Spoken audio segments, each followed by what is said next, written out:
Hello, everyone. I would like to welcome everyone to the ESG Score for Thai Bank's Year 6 Opportunity and Challenges from Fair Finance Thailand. My name is Tirati Kantipiro. I'm the economics reporter and I will be your host today.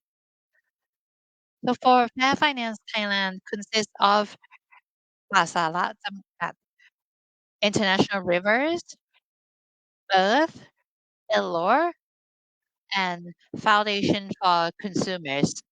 And the agenda today consists of the ceremony award for the Thai banks and then the seminars on Thai banks and human rights from promises to practices.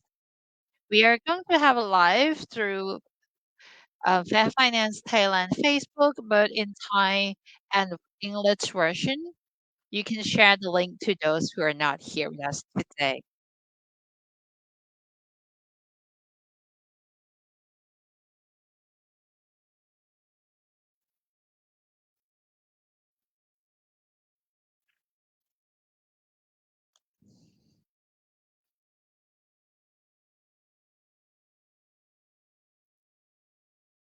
And on this occasion, I would like to invite the research head คุณสารินีอาชวานันท์สกุล of Fair Finance Thailand and คุณจักรพงศ์คุณกลาง and คุณวิทยาเส้นหมี่ to present the evaluations of 2023.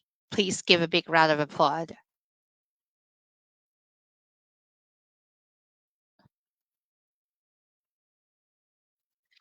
So while waiting for the slides, on behalf of Fair Finance Thailand, my name is Surini Ashwanantakun, and I'm a research head, and I would like to thank everyone for joining us here at S31 Hotel and those who are watching online through Facebook Live. Those who have been follow up with our work that changed yearly, we used to use the word like finance or FFTI or sustainability scores. Right now, because ESG, which comes from environment, social, and governance, is trending. So it's probably in a mainstream to drive sustainability of business operation, including the financial institutions. So we are catching up with these trends and we use the term ESG score instead because we believe that the criteria that we use um, to evaluate banks is the higher criteria for the ESG evaluation. So we think it would be really beneficial to both banks and both the bank customers. And we have two parts today.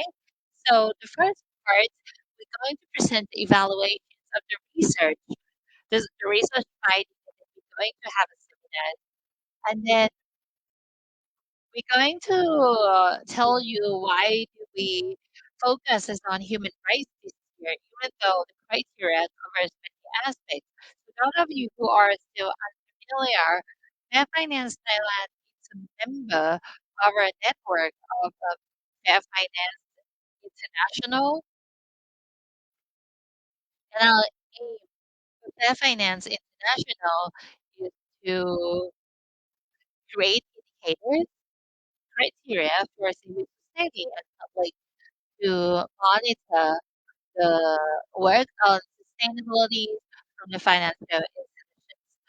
So in this regard, we wanted to cover, we want the banks to have policies or ESG matters and you receive different aspects as to as what topic banks covers.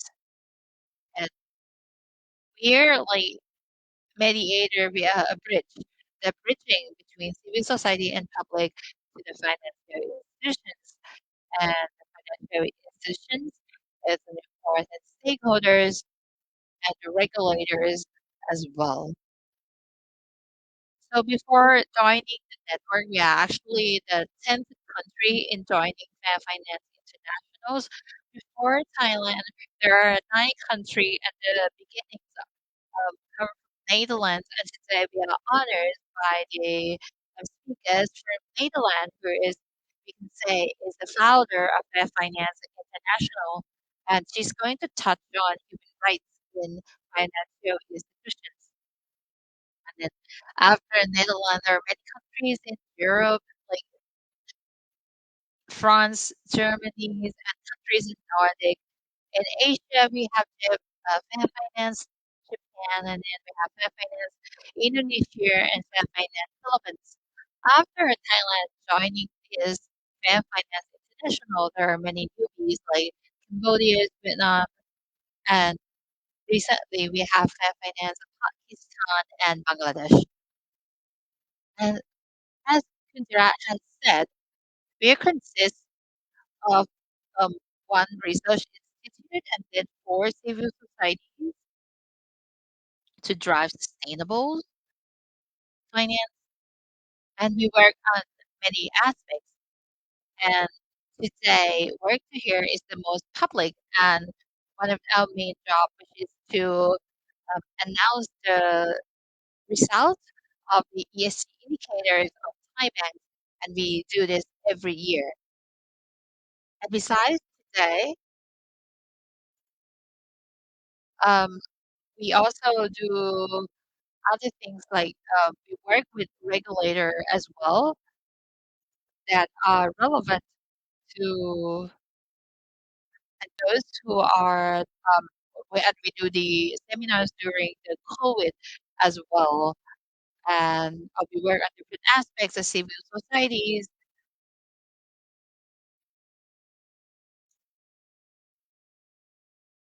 also to setting criteria on human rights, and these are the topics that we touches on biodiversity as well, and it's a lot of good knowledge exchange. And then there are also some case studies. The one on the slide, the most recent case studies that we published last year, one of it is a research findings on Thailand taxonomy, or whether Thailand taxonomy working team has declared to use it last year. And we're trying to design Thailand taxonomies for just energy transition. And then there's other case studies that discuss challenges and opportunities of fintech and new financial institutions to be able to expand financial service to the wider public. And we talk about financial inclusions. Those who are interested can visit our website at fairfinancethailand.org, and you can download our latest research. So the banks that we evaluate this year are quite familiar with us. This is the first year that we visited all the banks that we evaluate. So in the past year, let me allow me to explain the process. We didn't evaluate ourselves without not discussing with the banks, and we use the public information that exists, and then we send this information to the banks, and then we would have hearings, we have discussions with banks for about 6 to 8 weeks. During that time, the banks would say, "Oh, this policy we have it, but the key finance do not see it yet."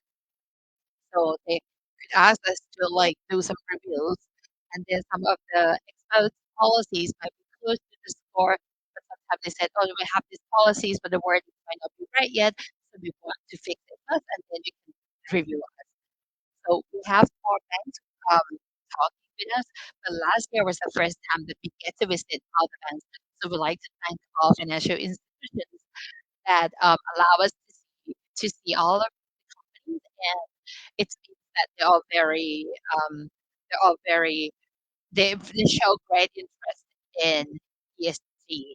And then we have 8 commercial banks and then 3 government banks that we evaluate, and the indicators that we use specifically for each types of bank. For commercial banks, we have certain indicators, and for specialized financial institutions, we have another indicators.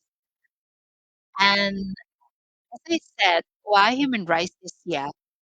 The reason is that because nowadays You will see from the score that the indicators that Thai banks has increased their score significantly. So even though the criteria is more intense, they do well on this aspect.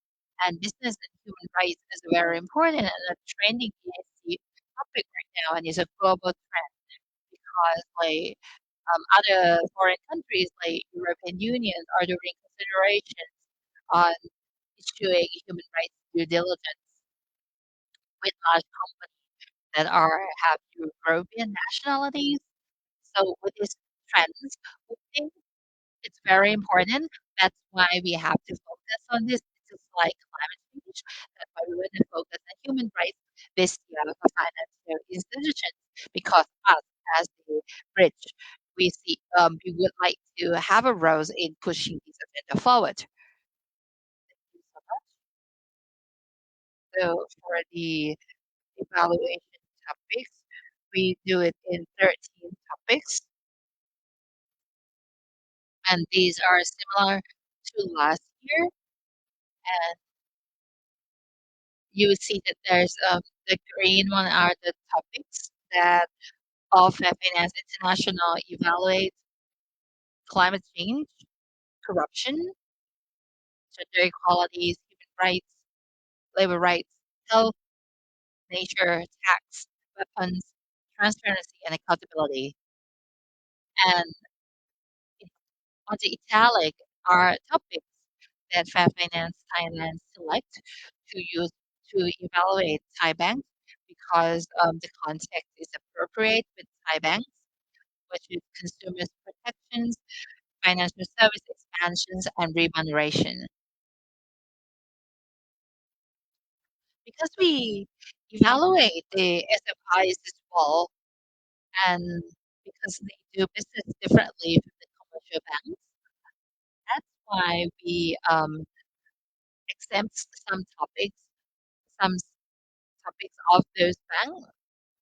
For example, like remunerations, because these banks are under the Ministry of Finance, so they can't really set up the remunerations policies for themselves. And then, for example, for the agricultural bank, cannot evaluate them on web because they don't provide this service. And the SME bank, we do not evaluate them on consumers protection because they don't provide service to retails. And we use percentage to compare to be able to rank the score between each bank.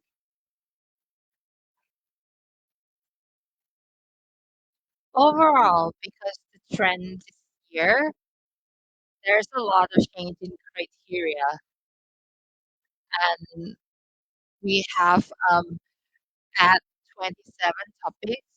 We cancel 18 topics out this year, and then 14 topics has a significant change this year. The reasons for the changes are because of the global trend, especially on the change of climate change. The criteria regarding climate change quite significantly, and this depends on the urgency of the climate change. And we expect that the bank would be able to adjust their policies accordingly to the increase of temperature of the world. And for example, climate change is a topic with a lot of changes, 14 topics, and it focuses on the bank's policies on fossil fuel, for example, not financing or providing investments for companies that are related to fossil fuels or like coals or gas. As for corruption, we add one topic about the expectation for the banks to do anti-bribery or anti-political contributions. This is to reflect the neutral political stance of the banks.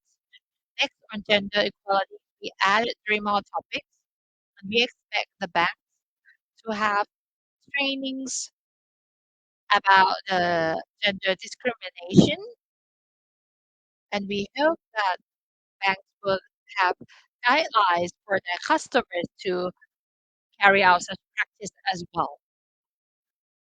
And then support for female owners or female business owners. And we hope that this year the bank will disclose the number that of the business that are owned by women or with micro SME. And for health, we hope that the banks would consider factors regarding safety in financing. For example, they could consider about the safety standards that are more international or global before financing or providing to customers. And for labor rights, we have three topics. The interesting one would be that we expect banks to abide by the Maternity Protection Convention with ILO, and we hope that the bank will disclose the rights that they have given for maternity both before and after um, maternity, and give rights to give rights for employees to give convenience to employees who have a child, for example, having a place for them to feed their children, and then also give them the rights to resume their position. And for nature, we hope that the banks would have a way to evaluate or disclose biodiversity footprint in the investment port and the loan port, and also refuse deep sea mining.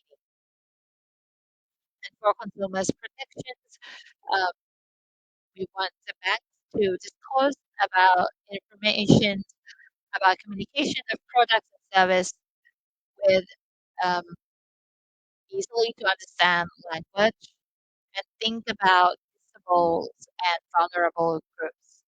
And then also have products for female to be able to access. And then the last one, remuneration. We expect that the banks will set up the bonus for executive board and CEO.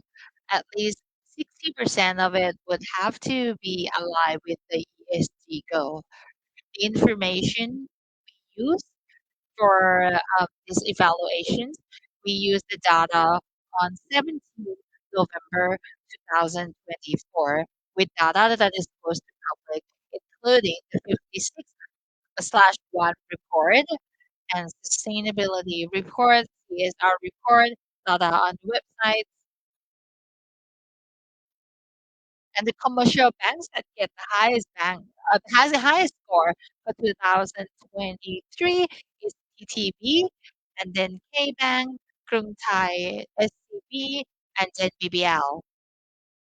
You can see that the average score for commercial bank is at 37.39, and then the scores are quite similar. And then for the SFIs, the highest one is GSB, then is SME Bank, and followed by BAAC. And the average score for the SFIs is 21.01. And if you look at the comparisons of each topic, you see that the average of each topic, mostly commercial would get a lot of high scores in consumers protection, expansion to financial service, and the corruption. Why? The score that are quite low are in the climate change, health, and remuneration.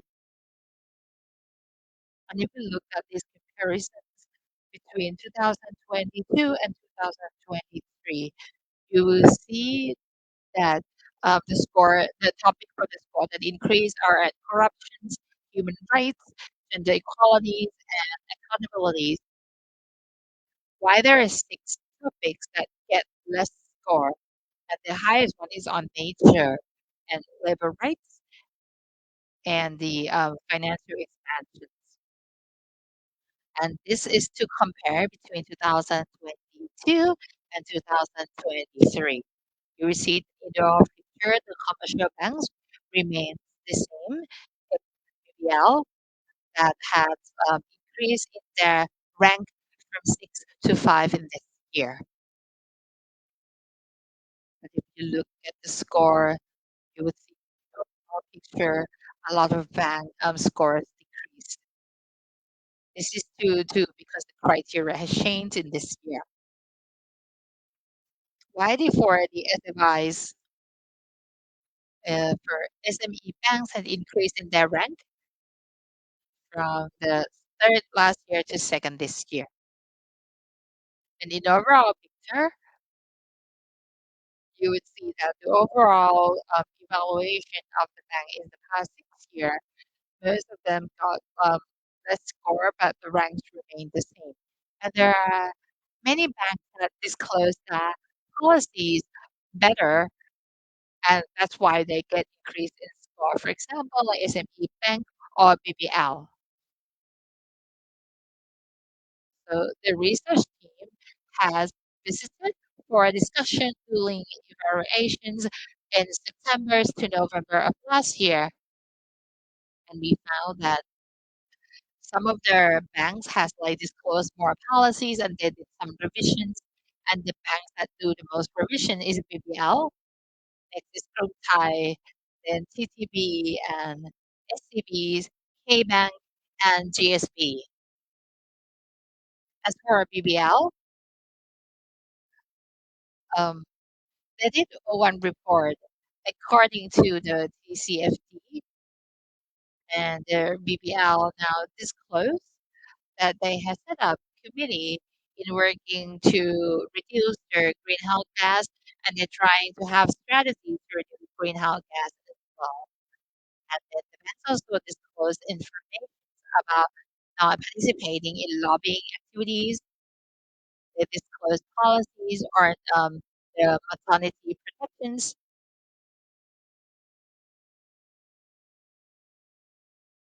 and then they consider the risk and impact on environment and societies to when they provide loans. For examples, that activities that examples providing loans on the area that belong to like UNESCO for heritage, and like Krung Thai Bank in the past year did report to disclose the report about the release of greenhouse gas according to PCAF, and then they had disclosed that they had trainings about gender discrimination in the workplace.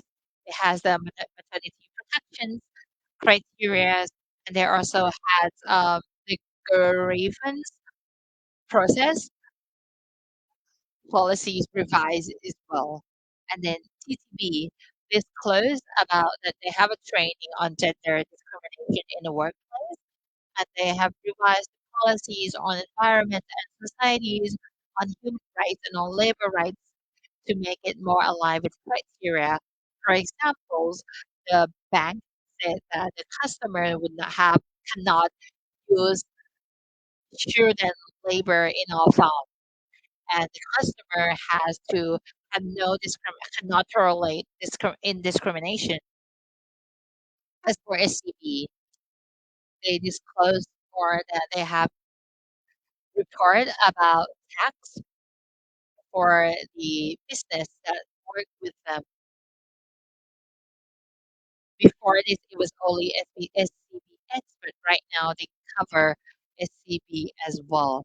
And K banks, besides the gender discrimination workshop in place, they also work on the nature topic.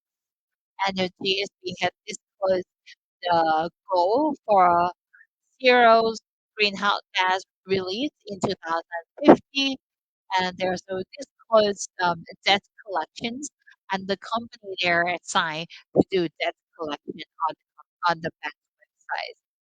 So these are the highlights from all the first five commercial banks on the highlights that they do and what are some interesting scores that they gain. So if you see the tick on the green part, that means that the bank got this score for the first time in 2014, and then the blue one is when the bank has more score compared to last year, and then the gray one is the same score that they get last year, while this orange is where the score decreased from last year, and the red ones mean this bank used to get this score last year, but they didn't get it in 2023. So, for example, for climate change, we see that most banks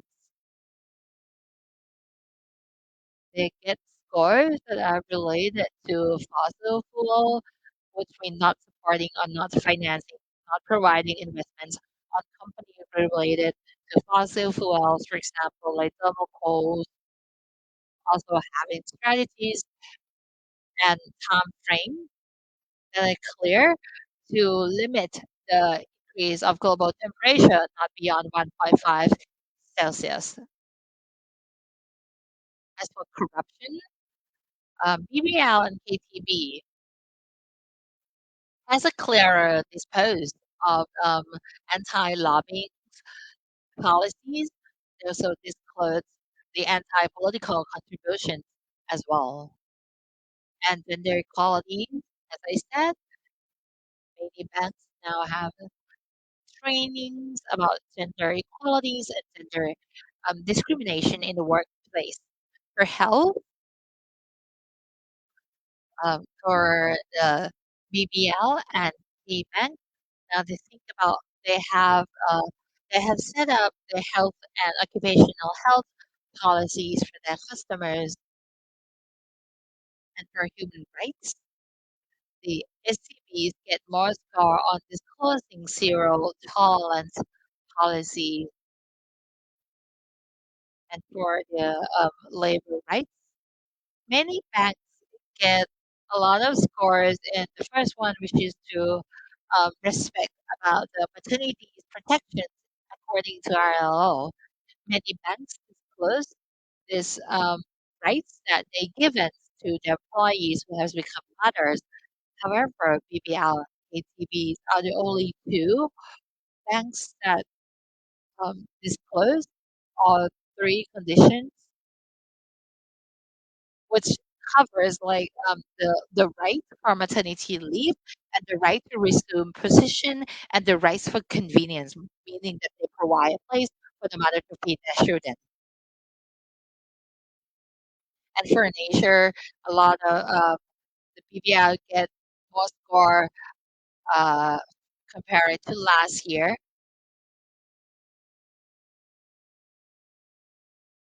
They use this as factors to consider when they're going to provide loan to the consumer. For example, they have to consider about UNESCO World Heritage Area and Ramsar Convention on wetlands. For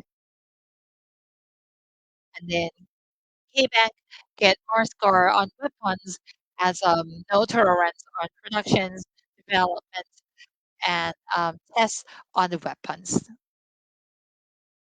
As for consumers protection, most banks uh, get less score about communications, about clear communications about their own products with easy to approach language. This criteria changed to be more intense, and BBL is the only bank that still has remained standard to keep up with last year standard. And then for financial service expansion, the SCB and TTB has disclosed about products and service that help female entrepreneurs to access financial and service of the banks better. So they would have loans for female entrepreneurs to access, and TTB we would have loans for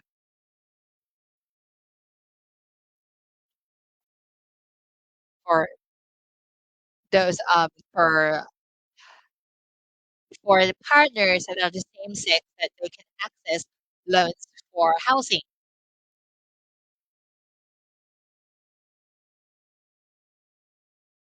And then they're also disclosed about the grievance process and complaints.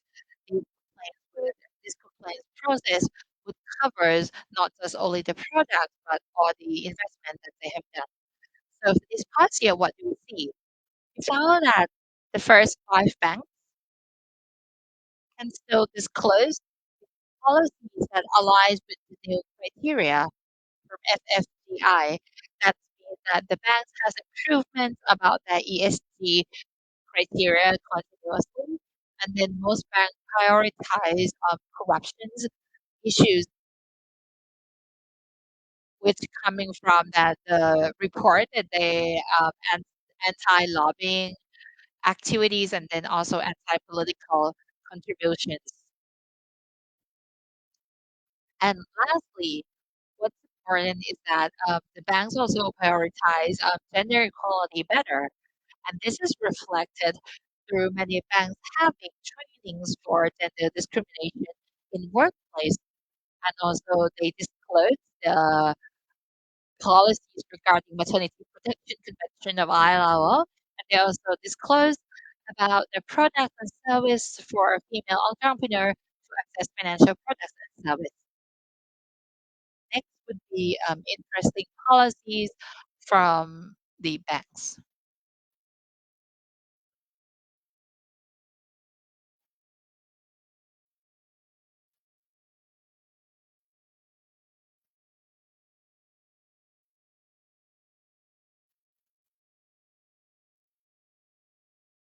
All right, so in this part, I will record the summaries of the score and interesting points of each topic.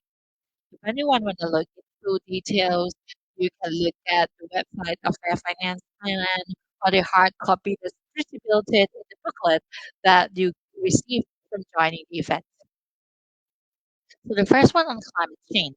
The overall score of this year is at 0.82. In this topic, as Kuntakapon has said, changes in criteria, and there are a lot of changes. The research team found that there are interesting points for K-Bank, that they um, increased its scores from K-Bank, but they have disclosed about greenhouse gas release according to TCFD in scope 1, 2, and 3 in portfolios and in the company's assets. K-Bank also is also the only bank that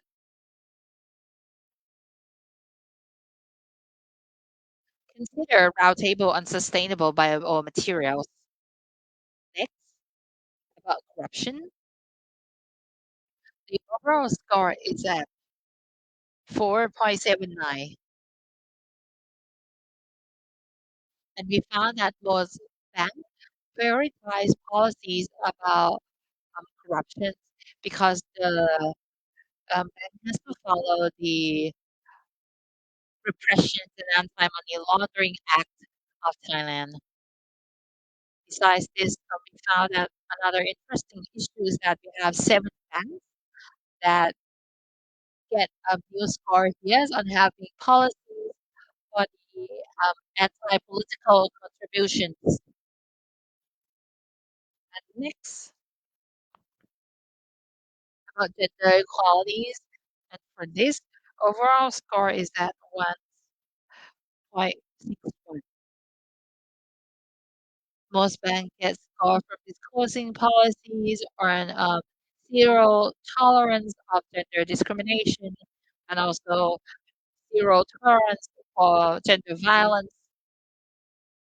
And in this topic, there is additional criteria, and there are banks that can get score from these additional criteria as well. For example, the bank has to disclose about providing trainings about gender discrimination in workplace. For example, like BBL, KTB, and KBank.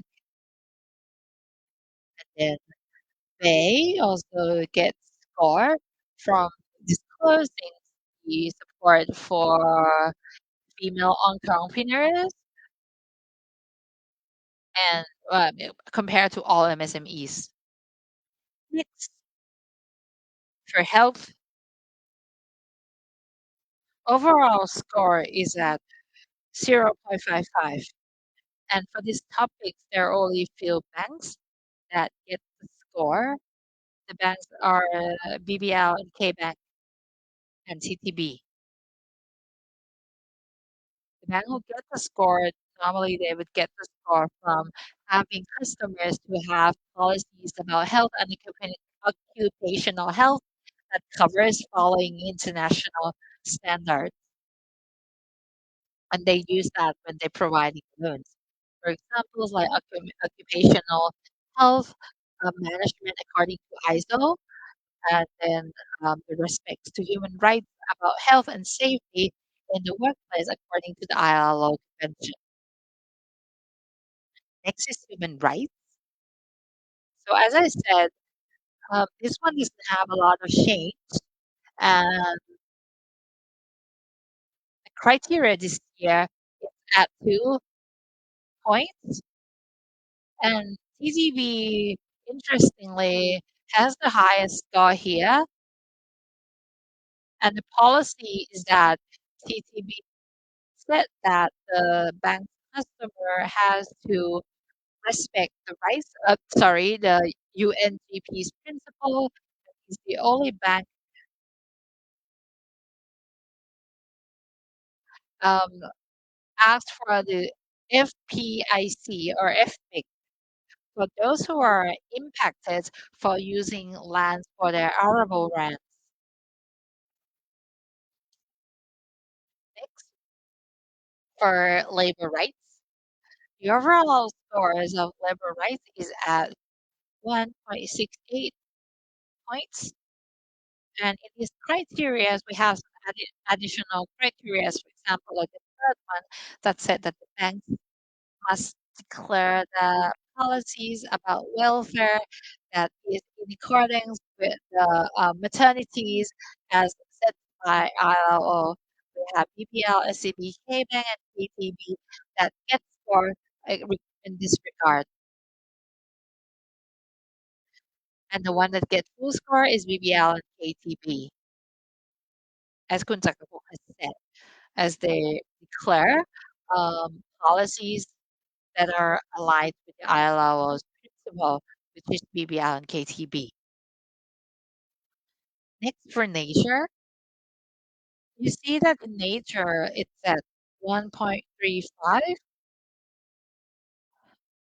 and banks with outstanding policy is BBL because they include the risks about social risk and environmental risk into consideration when providing loan. For example, they would not provide financial support for a business in the area of UNESCO World Heritage. Or TCB has interesting policies when they declare that they would not support business that uh, that do business in the extinct the red list of IUCNs. And then for tax, the overall score is at 1.73 points. Most banks can score from reporting reporting the tax to the government, and also they would have outstanding policies, for example, like Bay or KKP, that get scores from not using tax structure to reduce their tax burden, both domestically and internationally. Next is weapon. Overall, the score is at 4.36. And weapons, mostly, the banks get score because they have to act according to Thai law. However, there's an interesting points for K-Bank this year because K-Bank has expanded their policies to have exclusionary policies that they would not support business on anti-personnel landmines or cluster bombs or munitions. Next, for consumer protection, the overall score of consumer protections is at 6.55 points. Most banks gain score because they have has a very clear process on grievance resolutions. The other interesting policies, such as for BBL, is the only bank that had policies that they would inform the customer immediately if the bank changes fees in any services, or having like communications policies for transparent communications on their products using easy to understand language and considering vulnerable groups.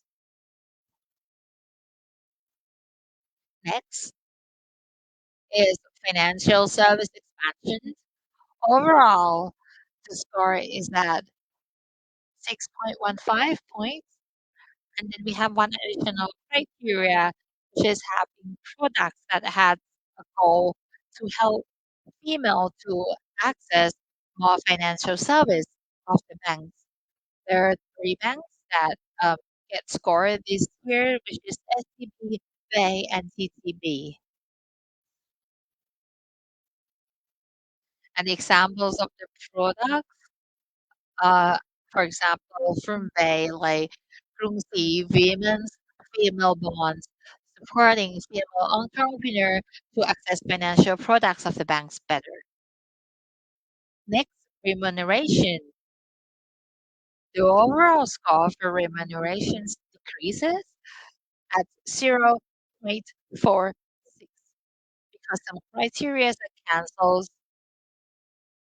and we don't do these to the SFIs as well. Interesting policy would be the for SCB, KCB, KBank, and TTB that they set policies for bonus that are based on the impact of social environment, impact of the bank management. And the last one on transparency and accountabilities. For this topic, bank would gain some score, and the average is at 1.75 scores. Most banks gain score because of they have mechanisms to for grievance resolution, but only KTB and TTB get full score on this topic because these two banks has mechanisms to receive complaints that include all activities that the banks finance. So these are the interesting points and the evaluation of the banks of 2023. And for the update of the project for Fair Finance Thailand, you can follow up on the Facebook of Fair Finance Thailand. Thank you so much. Please give a big round of applause for the research team, Khun Sakapong Kongkam and Khun Isapha Singni, to present the evaluation report of 2023. And on this occasion, we're going to present the award to banks that has the highest score. And then we have um, divided into categories, two categories. The first one, commercial bank, and the second one is for specialized financial institutions. And you see how we rank and you see how we come up to score and the indicators that we use. And for the bank that get evaluations today, we evaluate on different aspects. And today we focus on human rights, which is also a topic of discussions today. On this occasion, it's not a surprise because everyone sees the scores already. And you see the ranks already. So for the highest performer of the commercial bank, the award goes to the TTB Bank, please. Congratulations. And in this regard, may I invite Kundarit Arak Sakunwong from TTB Bank to receive the award.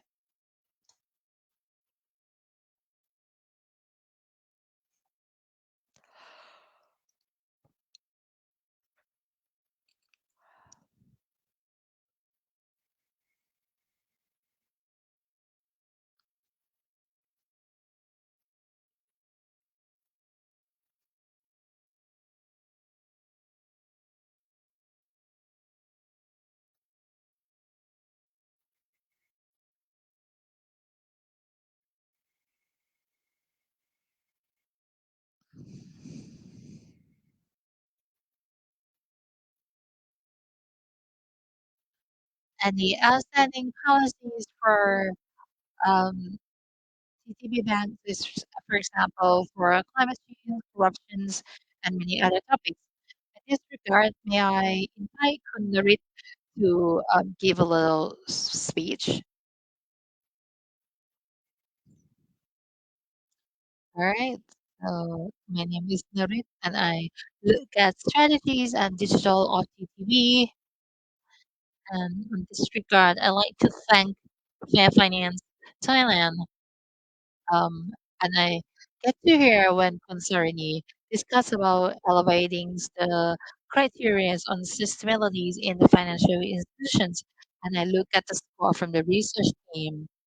I think you will think similar to me that for the past 6 years, you see that the standard for this for Thai commercial banks has been upgraded. And for TTB, we look at sustainability as one of the main principles to do operations for the banks, and this cannot be separated from business operation as usual. And I think in receiving the award this year, we get awards for many consecutive years, and it's a kind of affirmation for us, the working team and the bank, that our bank is on the right direction on sustainability. And even though like this year or many years we get the, even though we ranked top, we did not stop improving. We're trying to improve continuously each year. And we thank you for every feedback for the evaluation of Fair Finance. And we use this to for further plans on sustainability in the future. Thank you so much, Kunarit Araksakutbong from TTB Bank. Next is the highest score for 2023 for the specialized financial institutions, and the award goes to the GSB Bank. May I invite Basira Karewasut from GSB to gain the award.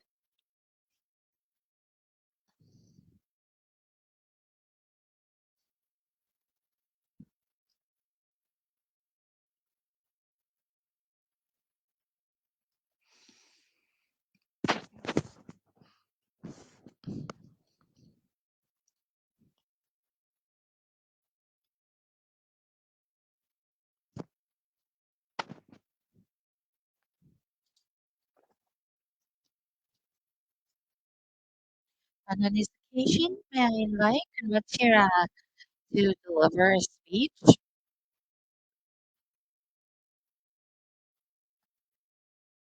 I'm going to read the script.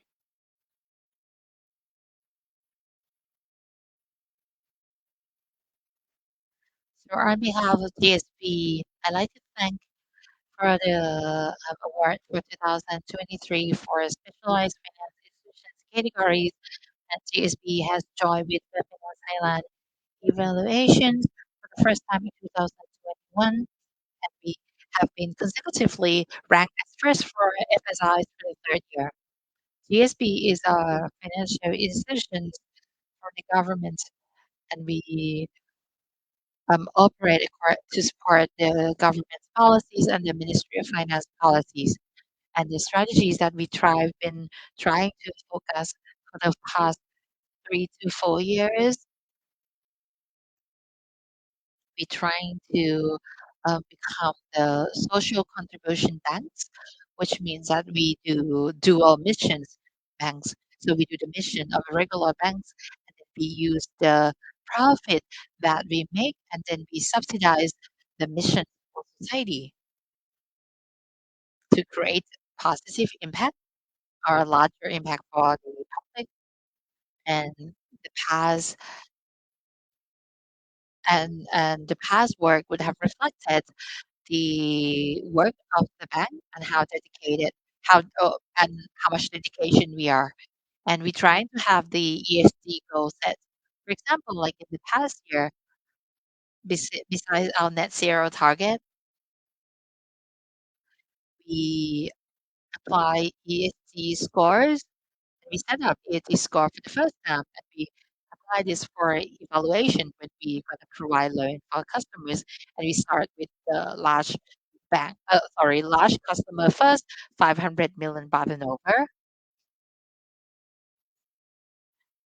and then there would be and the banks would support um, these business if they can pass the score. And this was the first time last year. And then there are many company that ask for loans from us, and they actually get better scores on this.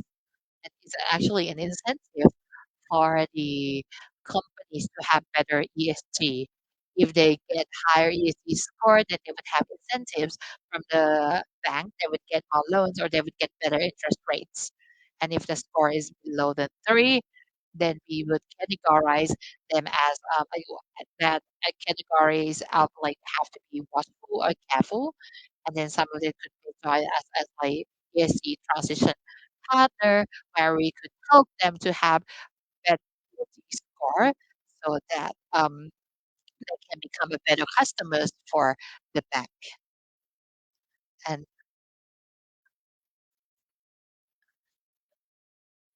so this is um, the working plans of ours.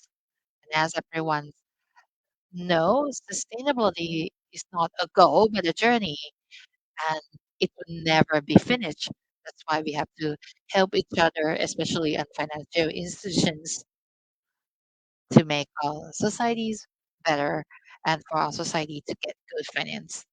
So thank you so much for the award. Thank you so much. So thank you so much from the representative of TSB and all the award receivers. Could you please remain on the stage to take photographs together, and also the speakers and all the representatives from Fair Finance Thailand, from South Forest, International Rivers, Foundation for Consumers, Elor, and Earth to come on the stage and take photographs together for the launch of ESG score to Thai Bank's Leadership Opportunity and Challenge. So for those who watching this, you can look into deeper details, and you can read the evaluation reports through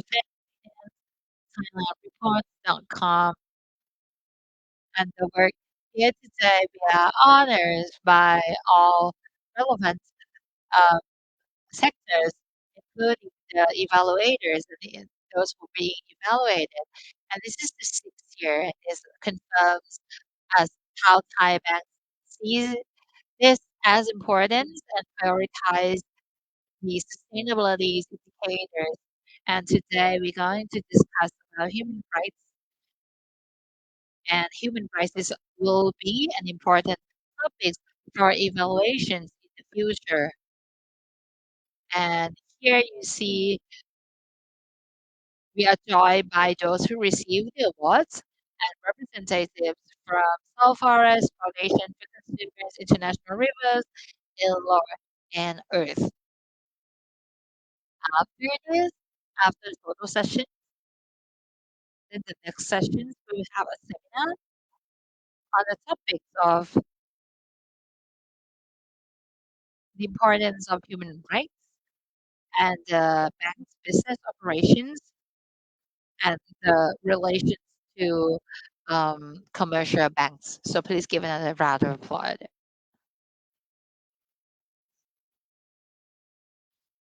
So now is 2:30. We're going to have a 15-minute break, and then we ask you to come back here, and then we're going to have a seminars at 2:45. 2:45.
All right. So this is the time for us to come back to the seminars on the topic of Thai banks and human rights from promises to practice. And just from the report, we'll see that human rights are very important, even though the scores are not as high as other topic. But we see that there is an trend, an improvement trends that the banks start to prioritize this topic.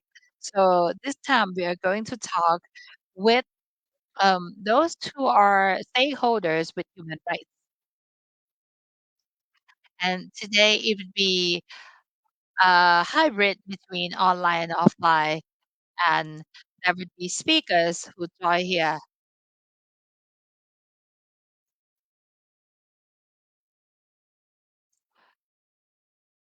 So I would like the speakers, and I would like to for those who are and on this occasion, may I invite Kun Vinita,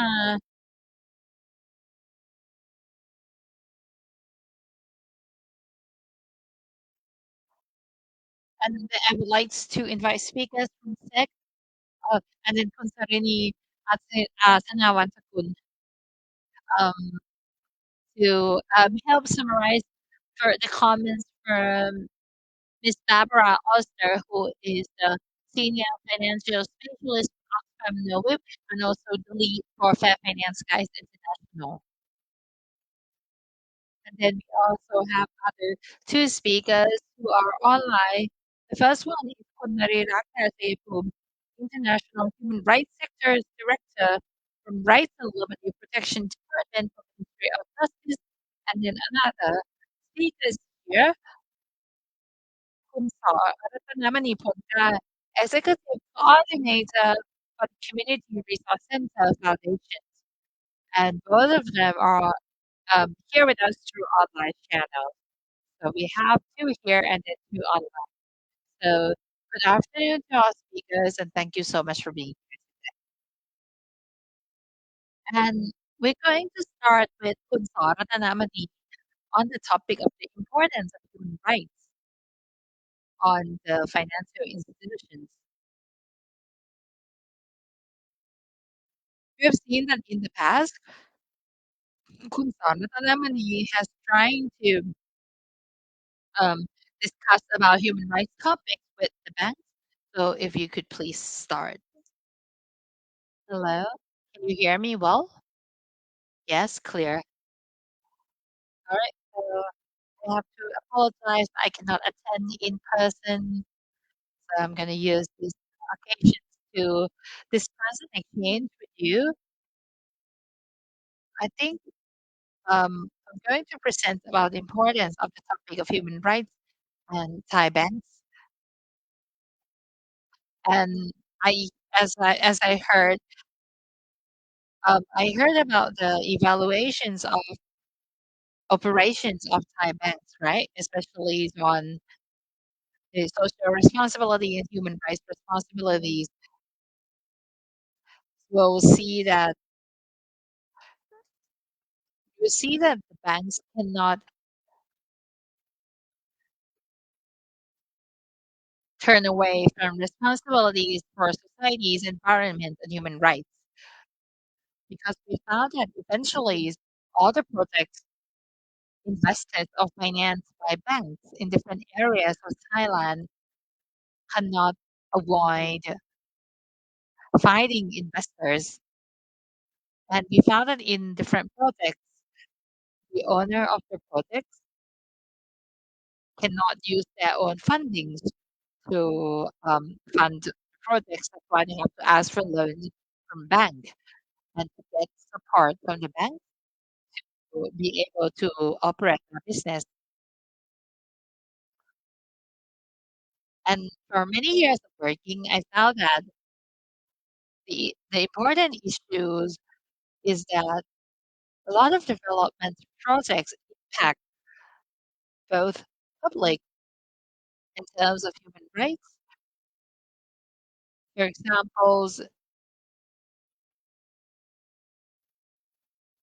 about their daily life, living peacefully in the areas, the competitions for resources in the area, trying to uh, creating pollutions in the areas. These are all human rights concerns, including topics about labor rights. But for me personally, I would like to touch on these human rights issues and the environmental issues. We found that many projects starting since the start, the public participations is an issue when considering the project. Because a lot of time the projects started the projects, the government's projects to allow a chance. They, so the projects from either from private sectors or like from government, they should allow public to participate in deciding the project from the beginning. A lot of time the projects would already be decided before they open up a public hearing from public and just to abide by law. But this is actually an issue that in decision making for the project, it should start from the beginning before even implementing the project, because public participations would actually means that you actually listen to people who live in the area, whether your business suits the area or not. And then after the project, there will be issues on governance and impact, environmental impact that we keep hearing. For example, like air pollutions, water pollutions, soil pollutions, noises, and there are issues there. The case that I would like to raise, even though this project is already completed, it's the dam in Mekong area, that's Sayaburi Dam. This project initially get supported from foreign financial institutions, from World Bank and the Asia Bank and the World Bank. But because the process of these two banks are strong in terms of reviewing before permitting financial support to the project, so they overrule this, and then there's um, and they are a lot of against from civil societies and from the public, especially for people who live after below the dam, whether in Thailand, in Cambodia, or in Vietnam. And these two banks eventually refuses to fund or to finance the constructions of the dam. However, then the dam owner started to find funding within the banks itself. And then so is the Bank of Thailand. We have filed complaints to the Human Rights Committees, National Human Rights Committees, and we have asked for the banks to present the details whether they have reviewed our complaints about the impact or not. And then the one of the banks said that they promote human rights and environmental rights, and they provide details. And we ask them, uh, the representative from the bank told us that we have reviewed already, and we think that this project has already ERA according to the law of Laos, because the Sayaburi Dam takes place in Laos, so they have to use like Laos law.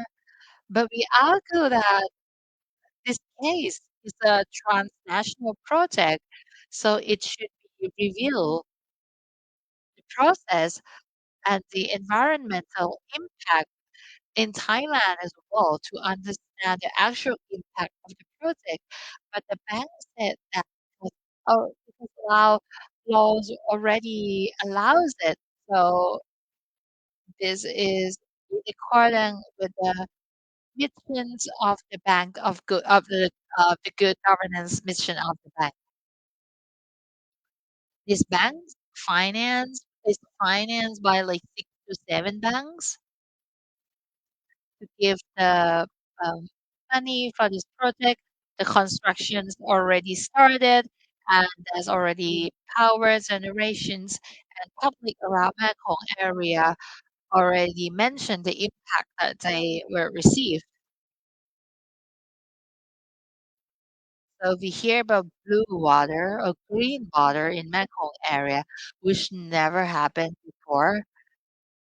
So it's pretty for tourists, right?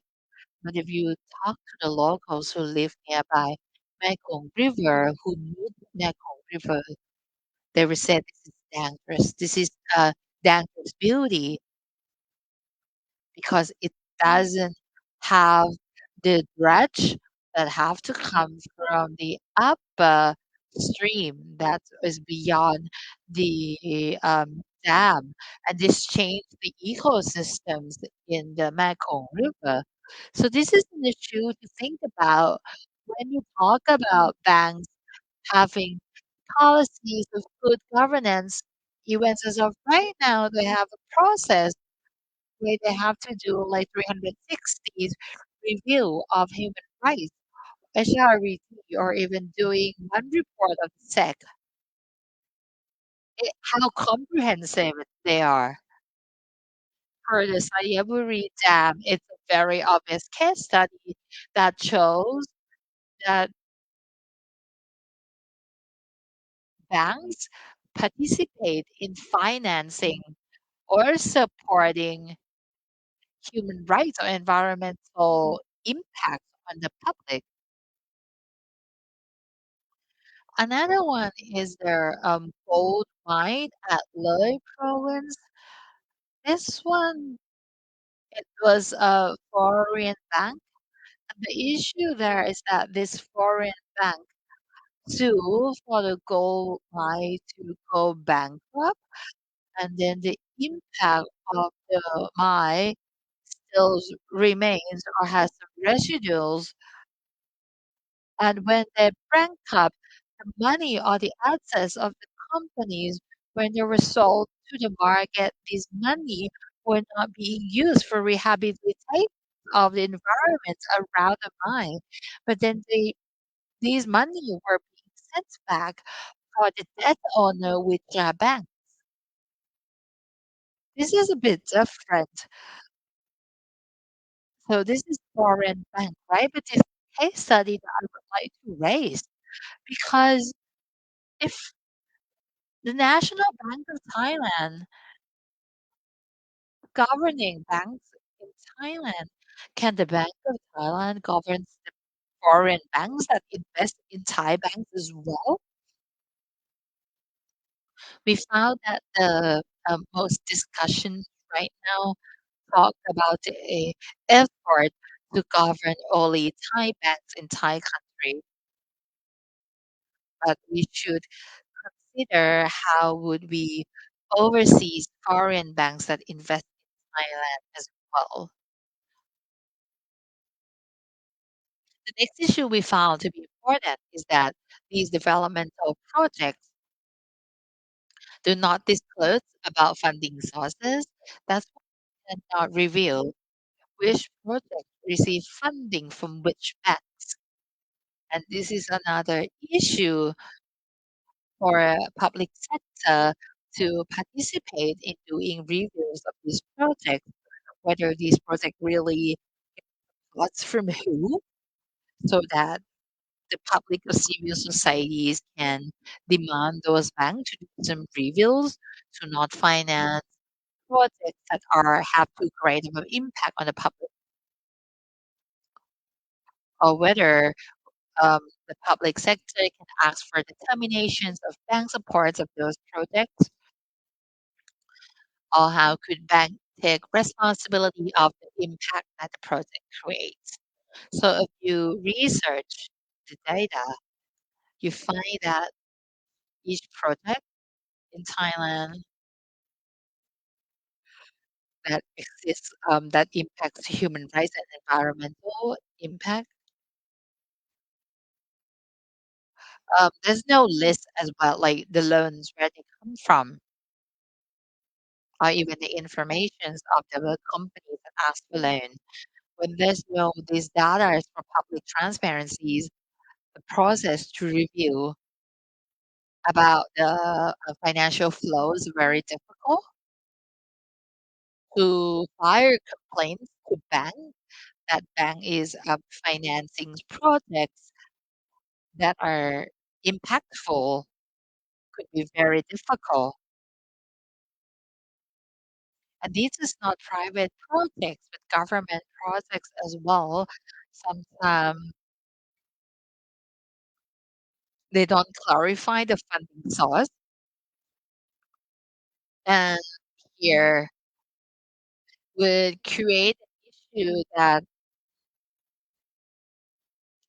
the responsibility for the impact of human rights and environmental rights from these development projects who have to take responsibilities. It can't be just the project owner, but it has to be those who provide funding as well, whether banks or financial institutions, they have to take part in having responsibilities. I would like to talk about data that funds on neighboring countries.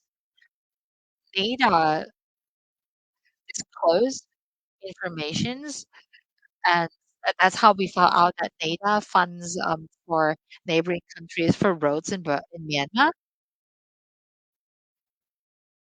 So as a network for ETO, we talked to NADA, and that led us to review and receive complaints, and we get discussed about solutions and the awareness in funding these types of projects, even though it seems like a development project for those areas, but those kind of development impact people in local areas. Leaders listens to us and use this information to negotiate with neighboring countries to improve on certain points. I think these are important, and we have to admit that banks or financial institutions cannot avoid responsibilities.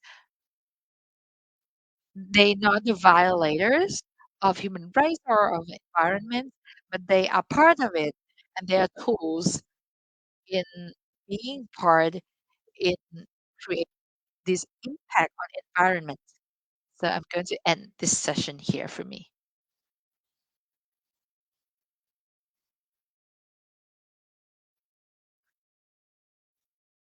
So financial institutions should take responsibility in supporting these projects, and these projects could really impact the community.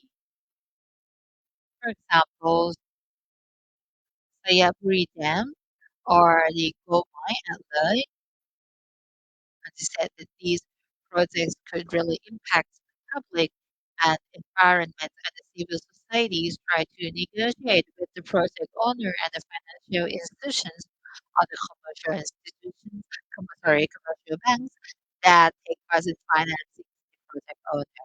So we can see that financial institutions cannot avoid responsibility for the project we supported on.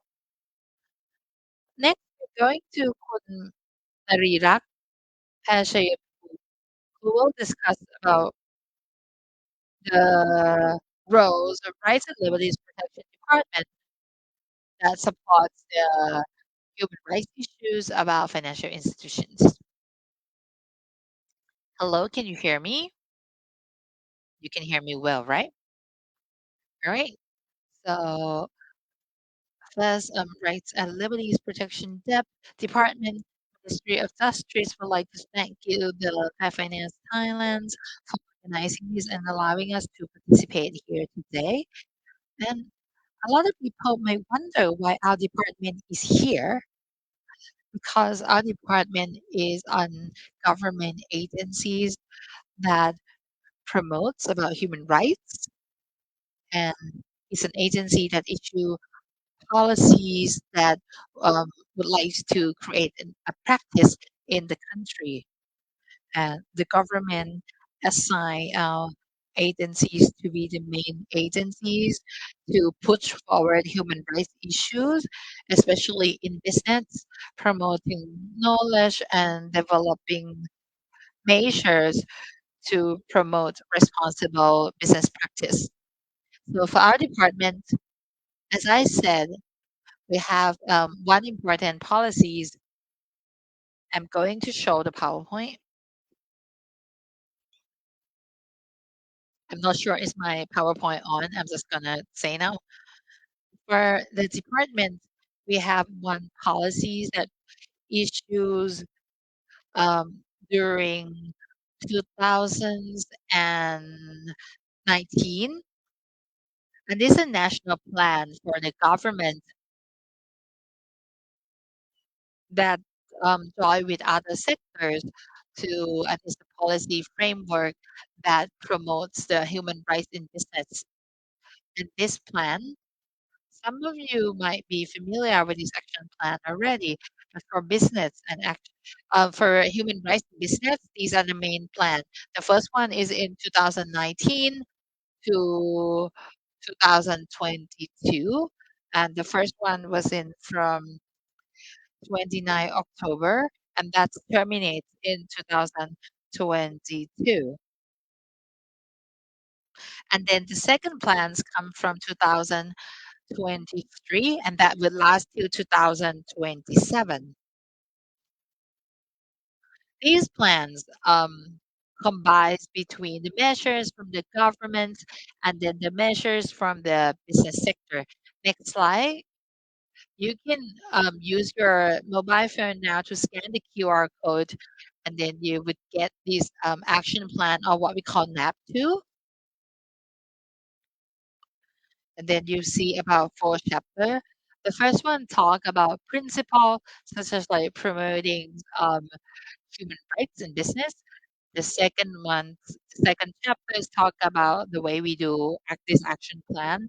The third one talk about urgent issues that need solution, and then we will have a table where we say those okay urgent issues and set time frame, the national strategies plans by UNDP and SDGs, where everyone can scan and see. And in each chapter, if it's a table, you will see that it belongs to the government. But for our business sector, it would be in the bullet because it's bullet free. So next slide, please. The priority areas of this NAP are these four areas that are urgent issues, and we call it lady, labor, and environment, community, land, and defender, and then international investment or transnational investment. So for these, if you look at the plan, you see that we have the responsible agency, and these are the mixed measures between the compulsory for the government agency and voluntaries for the private sectors. And these action plans focuses on transnational investments and international investments. And you see here, this chapter looks at when international, when foreign investor invest in Thailand and when Thai investor invest in other countries as well. Um, we provide training, we provide knowledge sharing to agencies who invest in Thailand, including Thai investor who will invest in foreign country, that they have to be aware of the law, the legal frameworks of of Thailand and for the country that they're going to invest. And in the future, we probably could come up with a manual for foreign investments for Thai investors. And in this chapter also talks about Bank of Thailand and the banks and Exim banks as well, who are the responsible for this. And for the next slide, for the bank, so besides providing knowledge, the bank for the SNAP, I think that what we expect the banks or financial institutions to implement is to review the regulations within their own organization, whether it's in accordance with human rights principle. A lot of banks has declared human rights principles, and we expect that the banks would abide by law and they would promote knowledge for their personnel within their organizations and also for their branches to respect the law and to avoid violate human rights and to assess the risk and keep monitoring on human rights issues as well. And also provide communication channels in case there's an issue, there should be discussion with impacted community. And for financial sector is very important to promote human rights business. So besides taking care of your own organizations, besides like the main head office and the branches, you can also work on, as Kunsal has said,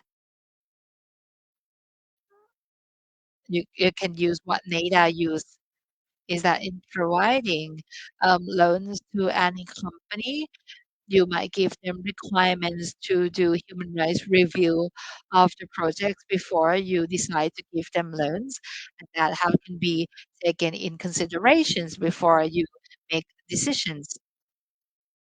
For example, like NADER, that is the NADER that is under the Ministry of Finance, work on this as well. So bank can probably use a model of NADER and apply it to their use, to their practice. Also, about human rights in certain aspects, for example, promoting like environment or loans for same-sex couples. We could also do promotions on human rights on certain aspects that could support the government's policies on same-sex marriage as well. And we look at the diversities of gender in organizations or the promoting of welfare in the organization, the issues that the banks can work on as well. The bank can work on their own organization. They can work on with business or their customers as well. And if there's a little, if you add incentives, then it would be really good.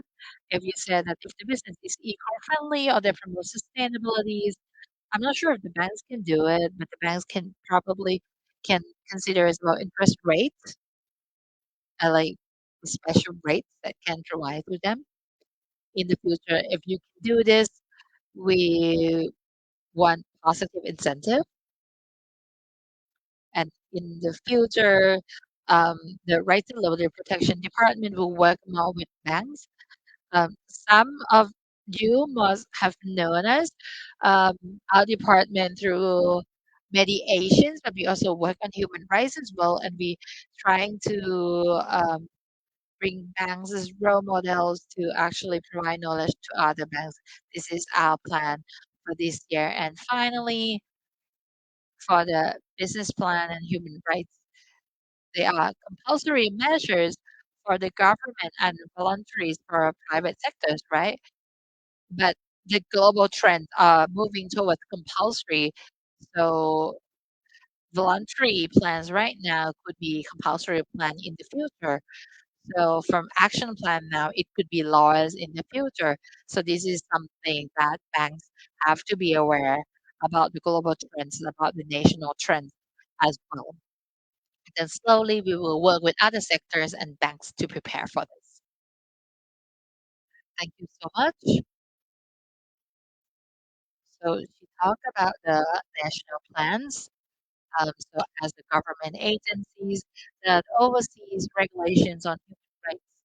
As an additional point, I would like to ask Director Narina, we talk about the importance of human rights. from civil societies and the Department of Justice, Ministry of Justice, and the third process the banks prioritize this as well. But another sector that we think that we want them to see prioritize human rights is the business sector. So, as a government sector, do you think that banks should, what kind of proposal banks should have to make business care more about human rights issues? I think in this regard, I think banks can work on. The first one is as stated in the human rights plan, they can do some knowledge trainings. Right now, we work with Exim Banks to do e-learning for everyone to learn. So that's one measure. And then another one is issuing policy to help with governance. That could be additional requirement, for example, like providing loans and talk about like and the impact of human rights or labor rights and environment. So it depends on the indicator that you would like to use for them to evaluate. And this could be criteria you use when you want to provide loan for business sector. And then the third one, if you have incentive, that would be really good. But this according to, of course, if it's appropriate or suits the work of your bank, because incentive is one of the it's one of the motivations for the business sector or the companies to feel that they can get rewards or special interest rates. And lastly, we want knowledge exchange between large bank with best practice and then smaller banks that may be new here or even other financial institutions or even like small investor. We could do matching and then they can learn from each other. Offshore banks plays a crucial role in providing loans. As Kunsal has said, it's impactful. For example, the dam of one project, because there's a lot of environmental projects, there's complaint for the for the banks that provide um, financial support for that project has to take responsibility as well. So thank you so much, Konarira from the uh, Ministry of Justice that discuss about the governance work and creating incentive for banks to support about human rights. So because the director Narita has a mission to attend to, so um, we have to farewell her now. Thank you very much.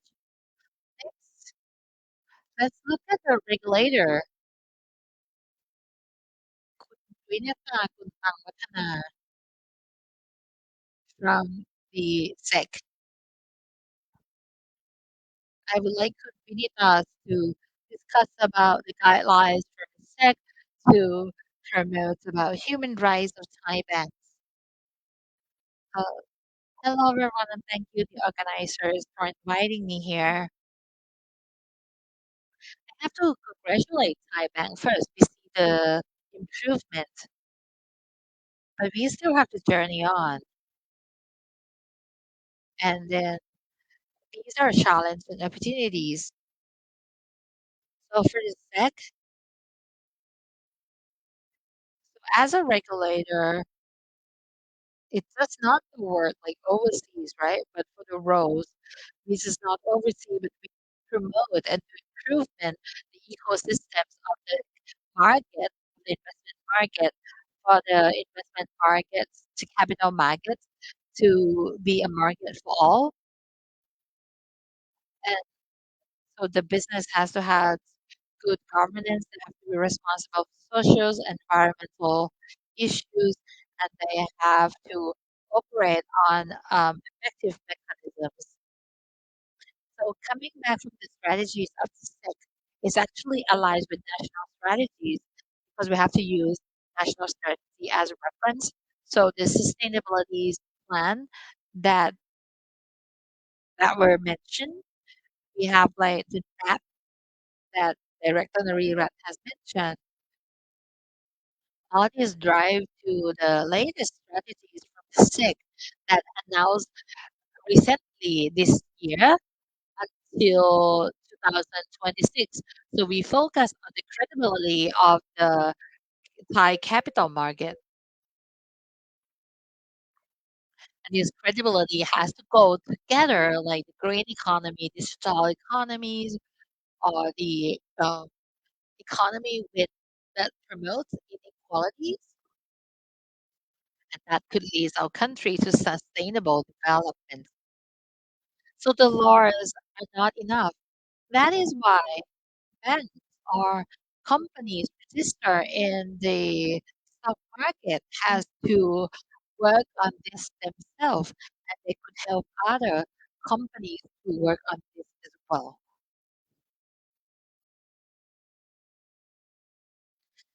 So I mentioned about one report already.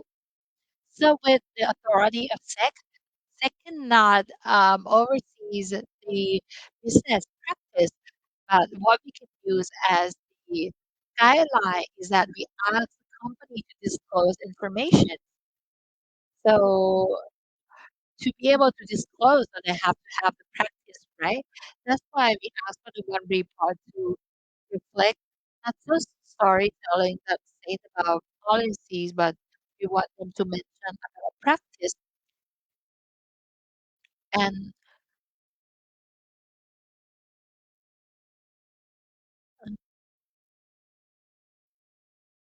so one report, so besides, so one report is not to have like annual report or having like other small reports. And we just use this one report to recap Thai banks that are here today are registered company with the stock market, and they understand the rules, and these, the company has all these, but now they can categorize it through one report, and they can just tell the stories about the business and focus on sustainability, and does not only focus on themselves, but other as well. And they look at the stakeholders who they have through the entire stream. And these companies would probably have limited resource, so they have to prioritize are the key materialities that they have to work on to build the ability to reduce impact and to create positive impacts of business. And when we talk about sustainabilities, we cannot um, escape social aspect as well. So for social aspect, we ask the company to disclose clearly that they work on business that concerns about human rights. And we'll take a look now what they mentioned about this in human rights. And so we add here as well in doing the business, um, in doing business. The one report also includes on how the company has made environmental impact too. So one report is kind of like the principles for the companies to look at the social, environmental, and rights aspect. For environment, we ask the companies to reveal how much greenhouse gas they release and how would they reduce greenhouse gas or how they go. Because it's hard if they don't know how they release the gas, it would hard to go to another step, which is the reduction. Right now, it's based on disclosure.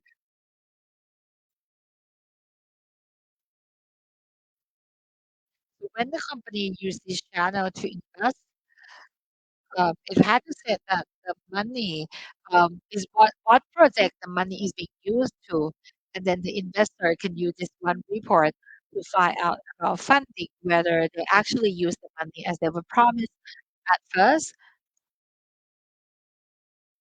And another one that have to be the business operation is risk management. So this risk management is not solely business focused anymore. There's impact of ESG that's considered as a risk as well. and then the performance of the company.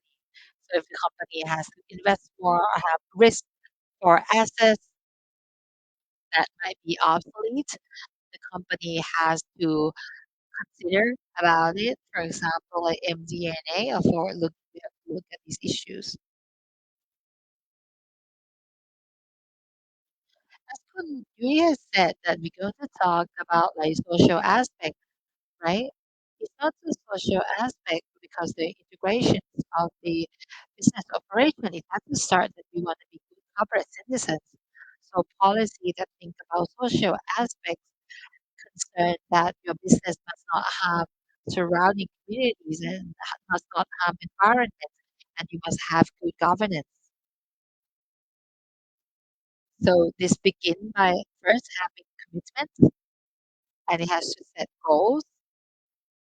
Otherwise, it's just like random talk, but no tangible results. So the goal has to be clear. But with this report, we didn't say what the business to do. They can do what they want, but we have more like aspirations for them to set goals. When they have goals, and then it leads to practice. So how is this policy? The policy is to practice, right? So during practice, we have to see the results.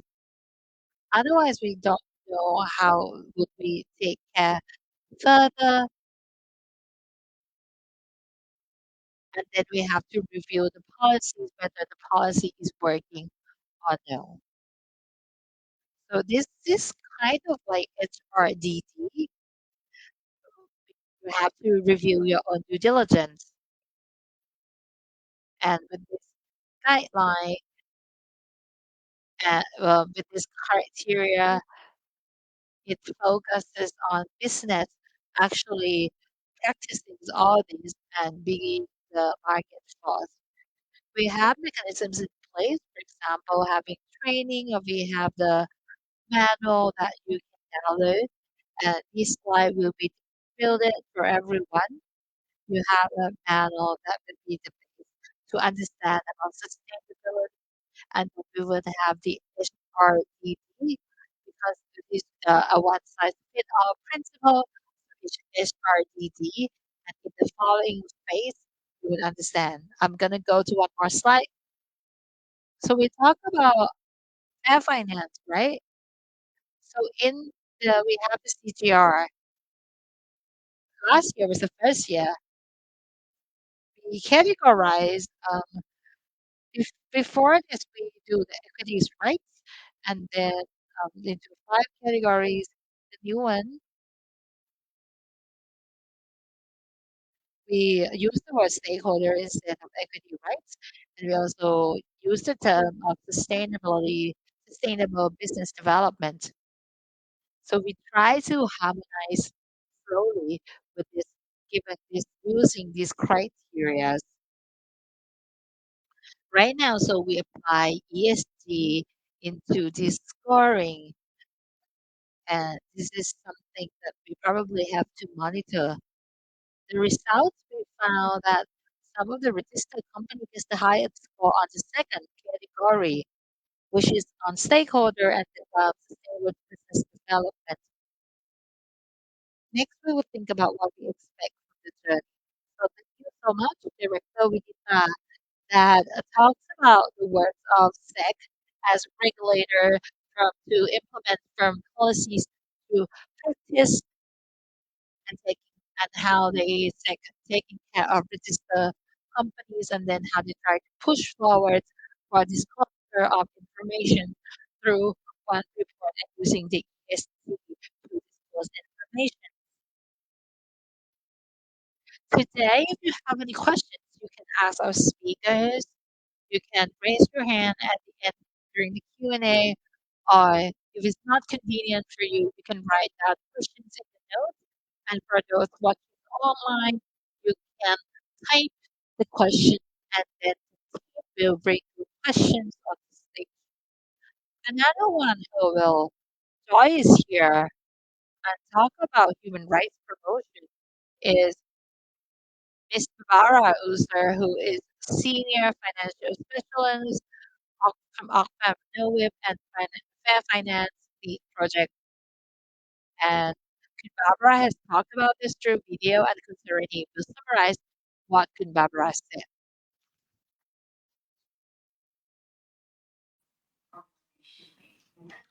And we are a member of the Fair Finance the Netherlands. It's a sister organization of Fair Finance Thailand. And in the Netherlands, we are doing exactly the same, and that is monitoring the sustainability of our banks in the Netherlands.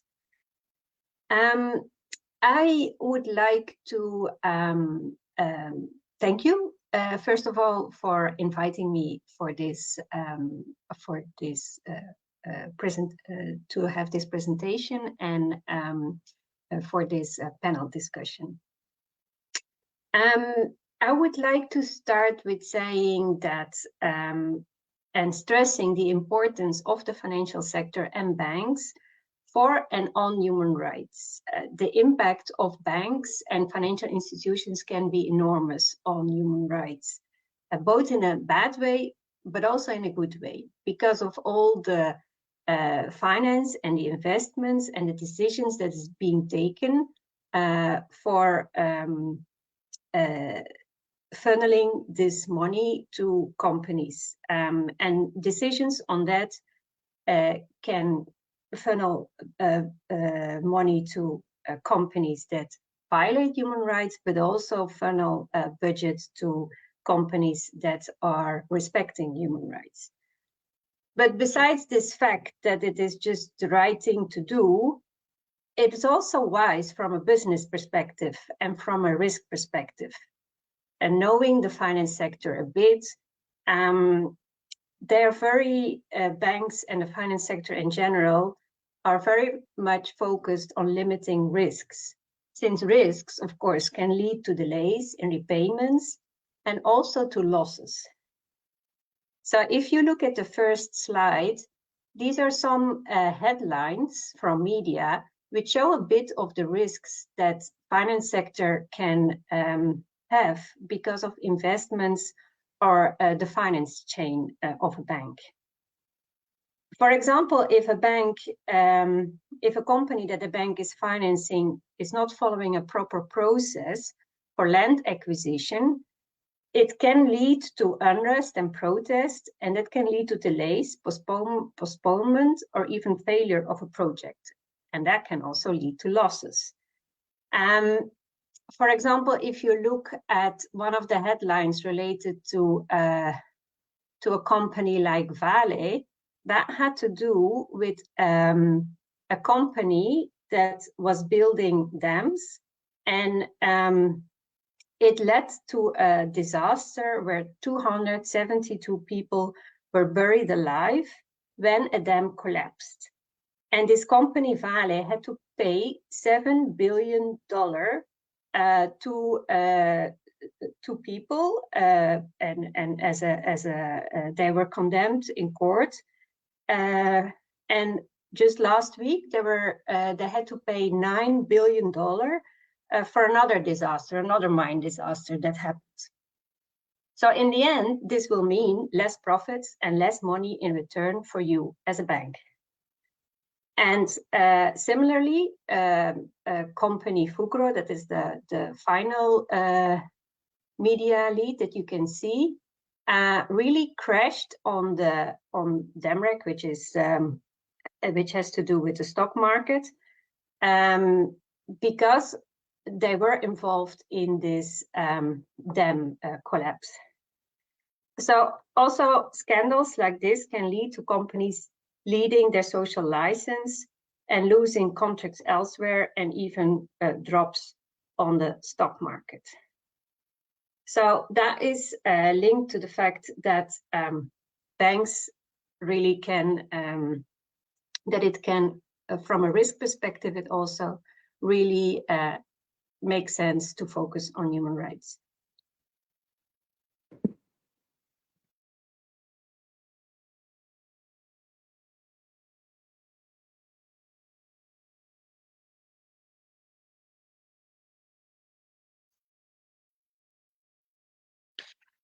All right. So I'm going to go like slide by slide as not to confuse. I'm going to summarize. So in the first session, Barbara discussed about two main reasons why banks should focus on human rights. The first one is as a mediator for economic sectors, as the financing institution. The bank has an impact on human rights both positively and negatively. And then could Barbara also give examples about the risks of human rights, important risks that may impact the profits or the income of the business, and then it's going to have an impact on paying back debt or loan payments, and then there are cases that leads to demonstrations in foreign countries, or even some of the cases lead to like legal case that leads to court. So can Barbara think that if human rights is risk issue that are important, banks would have to find way to manage these risks.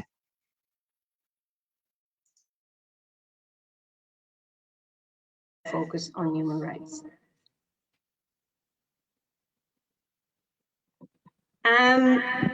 If we then move on and go to what then is a first step that financial sector and banks can take if they want to engage in human rights, I would say the first step would be to develop a human rights statement or a human rights policy. And in that policy and in that statement, they can say how important they find human rights is, but also what they expect from their clients, from their business clients.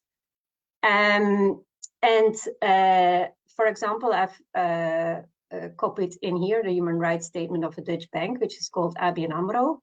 It was also the first bank in the Netherlands to have a human rights statement and a human rights policy.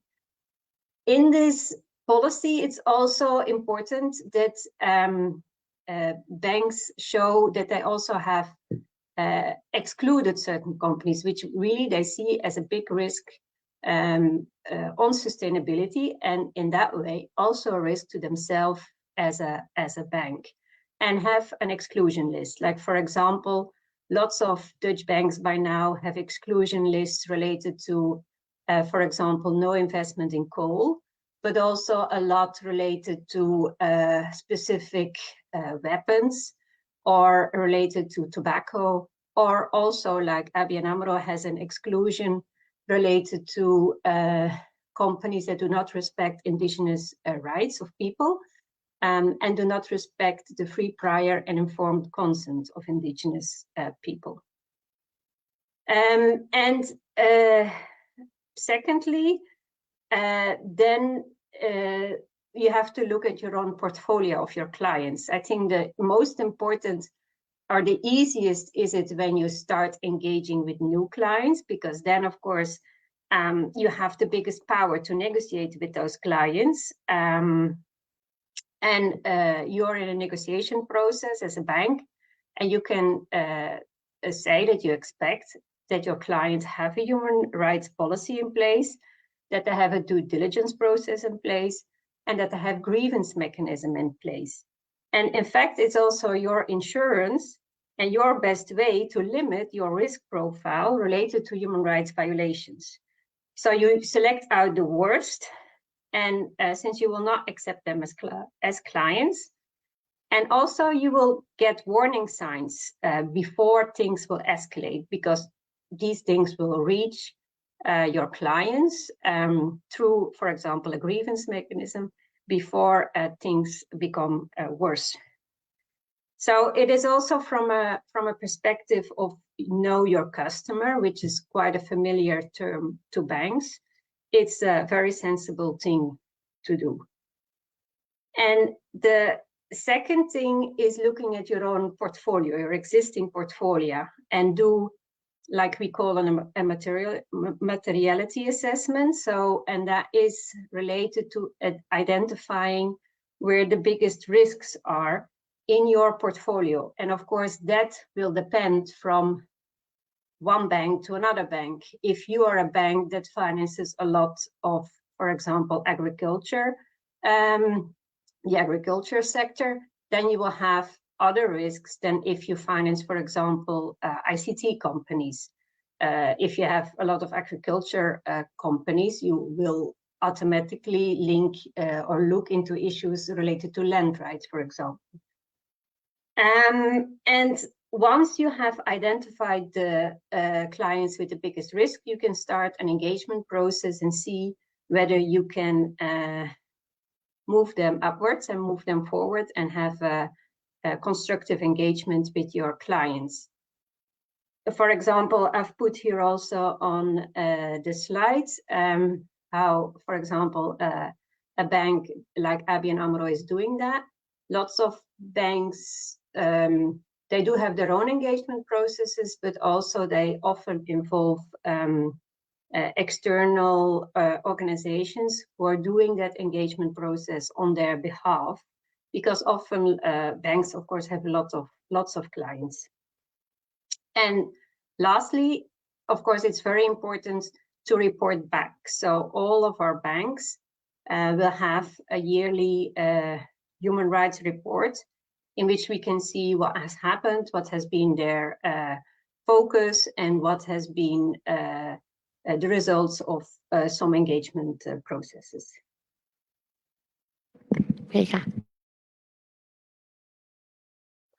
So after talking about reasons,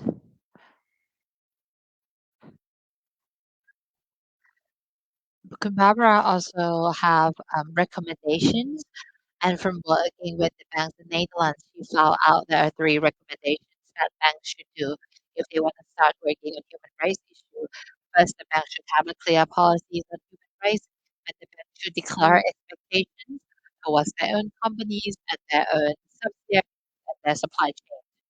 And the good human rights policy should talk about compliance process. Second, Barbara um, separate this into two aspects.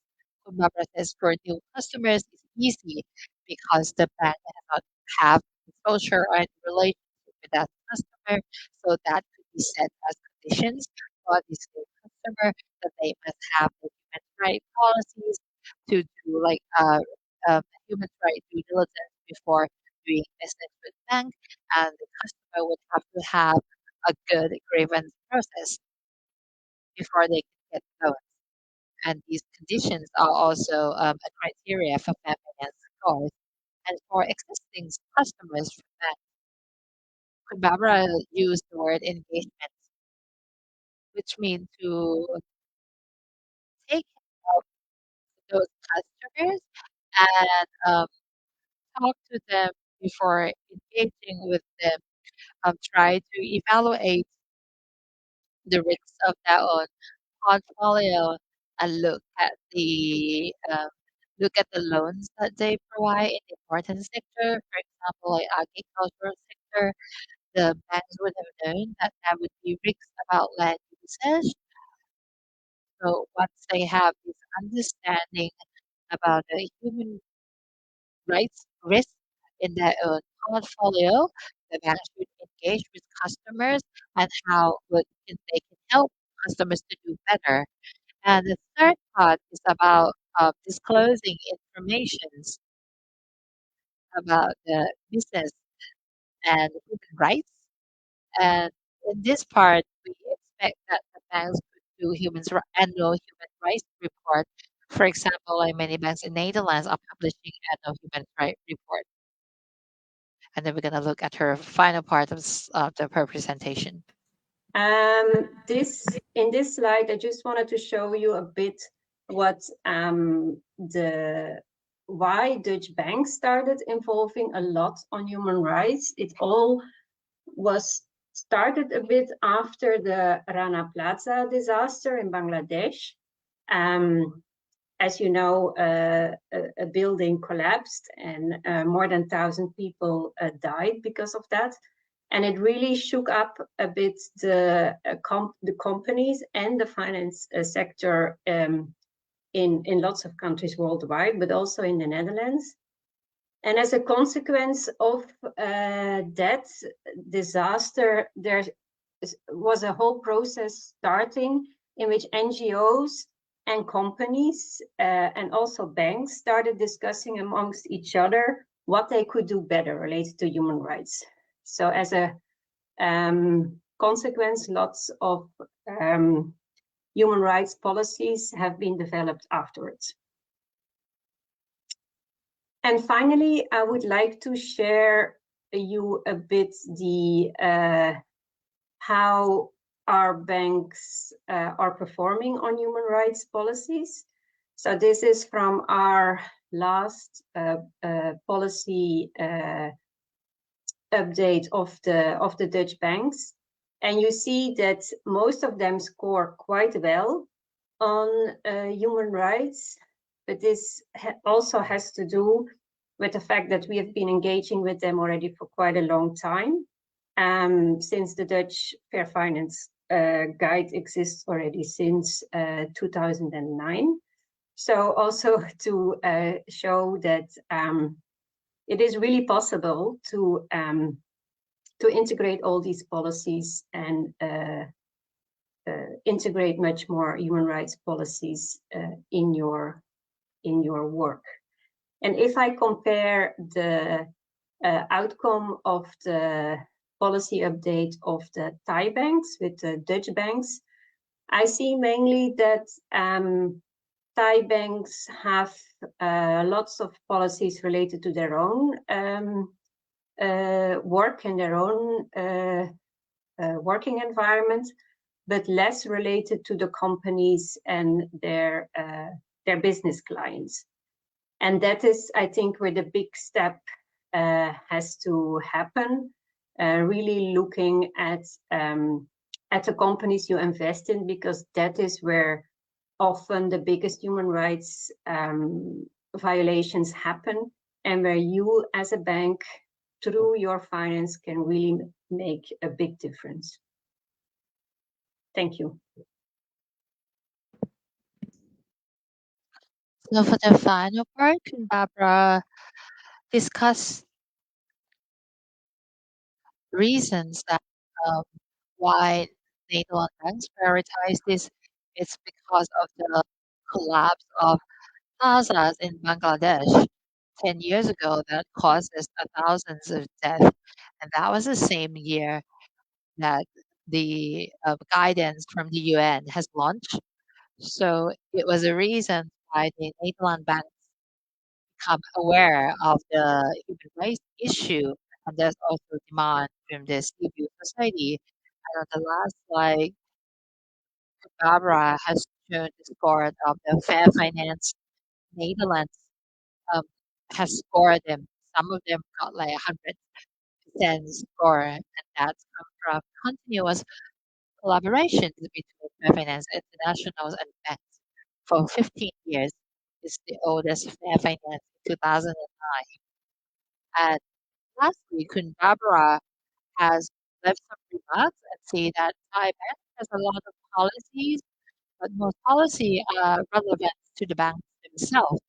So they probably have to increase policies that use risk customers, especially on risky areas or in areas where human rights violations can take place, which is an upstream of the customer's business, so that the banks can work together towards sustainability.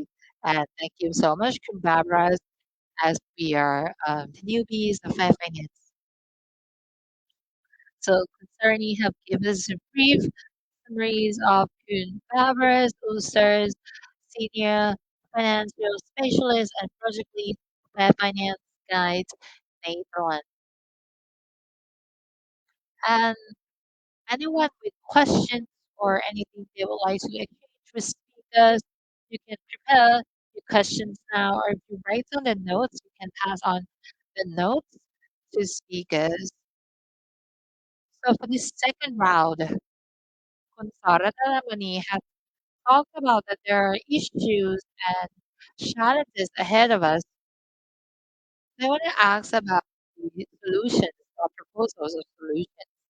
On the bank side, what can they do to make their business better and prioritize human rights? Kunsal, please.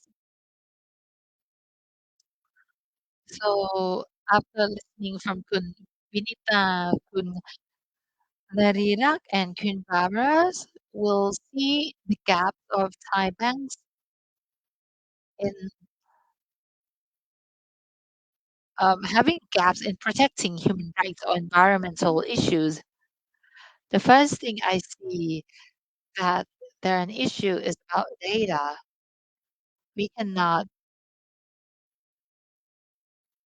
we cannot access data even those who are like whose banks has provided funding before, or we cannot review the project owner who they asking the funding from. So I think data disclosure is very important.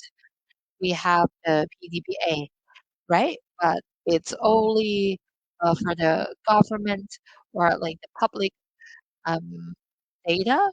But for these development projects, it's private sector and banks are being called like private public companies, and these data are still not available public. So I think we have to think about a law that could designate or have measures for banks or business asking for support from banks to disclose the data about in order to gain funding. So for us to monitor those projects to know where they get their funding from. So we can engage with them and so we can make a request to those banks. Even though the banks say that they have like complaint or grievance process center, but we when we don't know which bank funds this project, we don't know who to file complaint to. So it was us establishing a grievance center for the banks on human rights and environmental violations, but is to discuss how could we create this data disclosure, and I think it should be law or legal enactment. Second, we have to think about like laws about the responsibility for banks of human rights violations, whether on saying that when using measures or when you're doing review whether there's human rights violation or not, you have to discuss that these criteria are internationally accepted.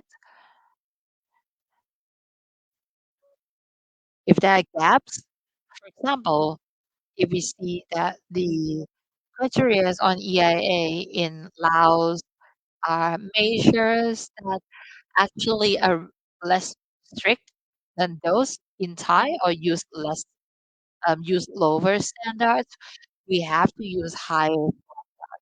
The EIA standards of Thailand, even though being questioned, it's a higher standard compared to Laos. So you have to use these higher standards to govern, not like what you said, it's being built in a neighboring country to use the law of that country which has lower standard. Otherwise, you can call it good governance. And also, we have to talk about responsibility of impact from investing. So the bank has to cannot avoid or deny that they are promoter of a human rights violation. I think this is a big issue in like issuing like good governance of the companies. They have to be admit if the company they support violate human rights, they have to take part in responsibilities. For example, like in Barbados, they sue the banks for financing those projects, and those projects violate human rights. We want to see such law or such measure for Thailand as well, and I think we have to think this through. That eventually we have to make these responsibilities um, to be able to enforce these laws, not just voluntary or because I want to do it and I want to do it, and if I don't want to do it, I don't have to do it. Mhm. Also, for issuing regulations for bank in saying that they have like good governance criteria, that they would not violate human rights, that they would not promote human violation project. I think these criteria has to be enforced are really concerned with outsiders, and it's not for just for publication. It cannot be that way. So this is something that we have to have laws and regulation to actually enforce this. And for responsibility for banks, it's like environmental laws. If you look at the act for the Environmental Qualities Act, if there is a pollution sort and if any jurisdictions has taken part in that pollution causing, the committees or the board of that jurisdiction, this person has to take part in taking care of those as well.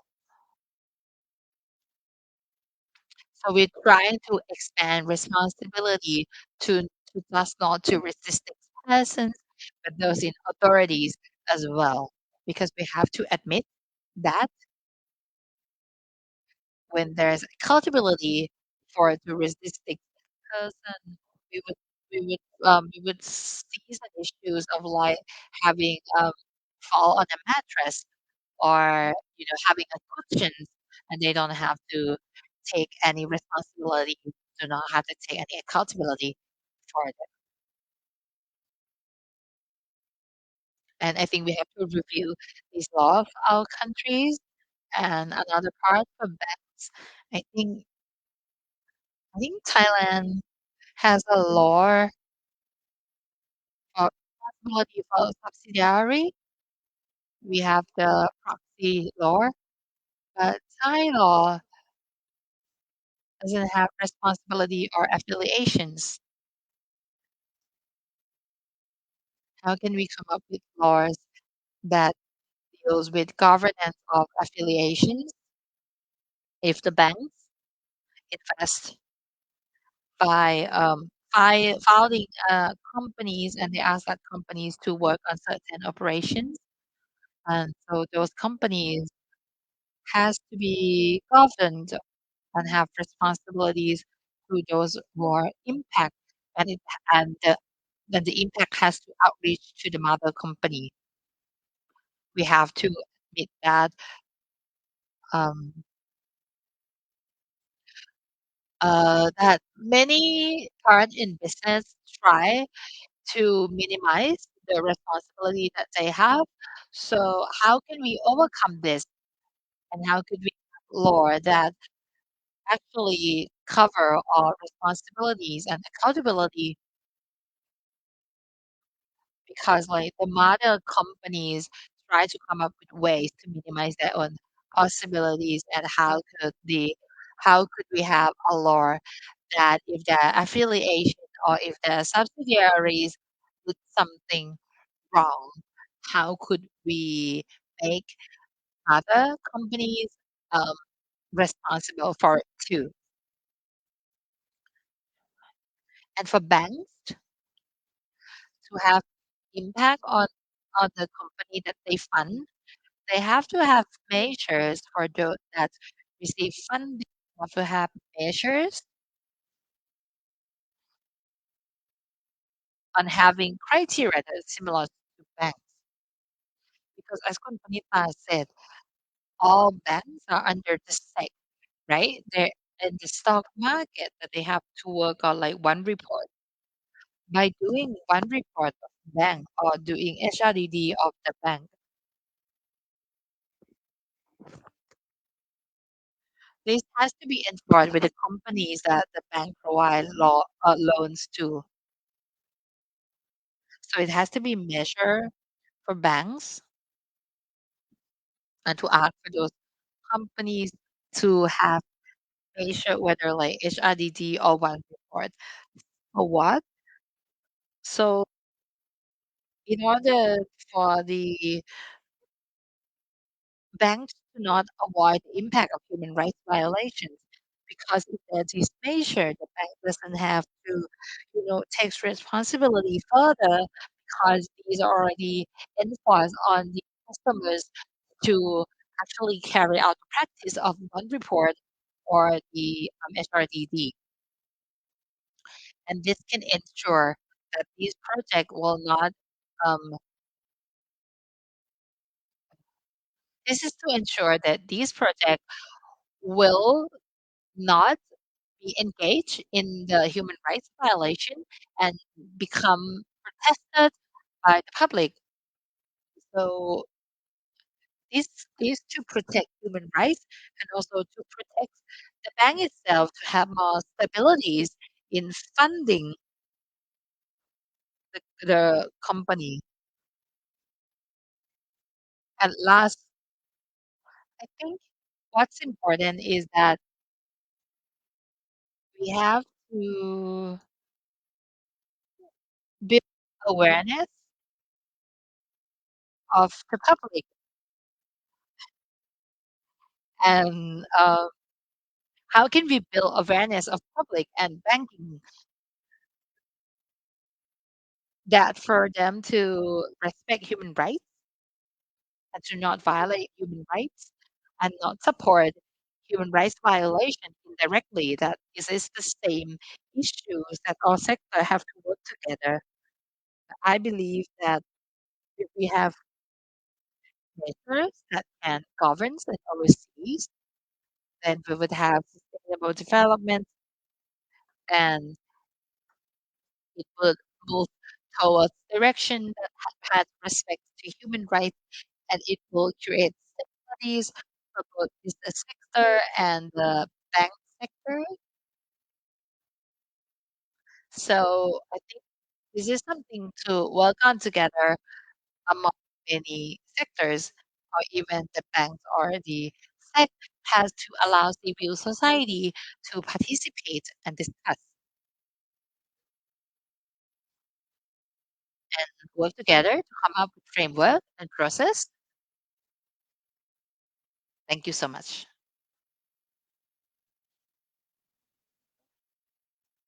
So you have to prioritize and be aware of human rights, especially banking sector has to be aware of the funding and those who receive fund has to follow the rules of the bank.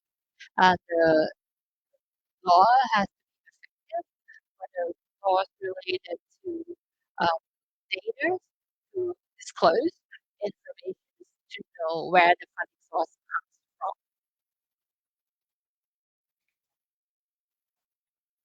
And then you have to use standards for example, like transnational projects, we have to look at the highest standards of the countries of that transnational project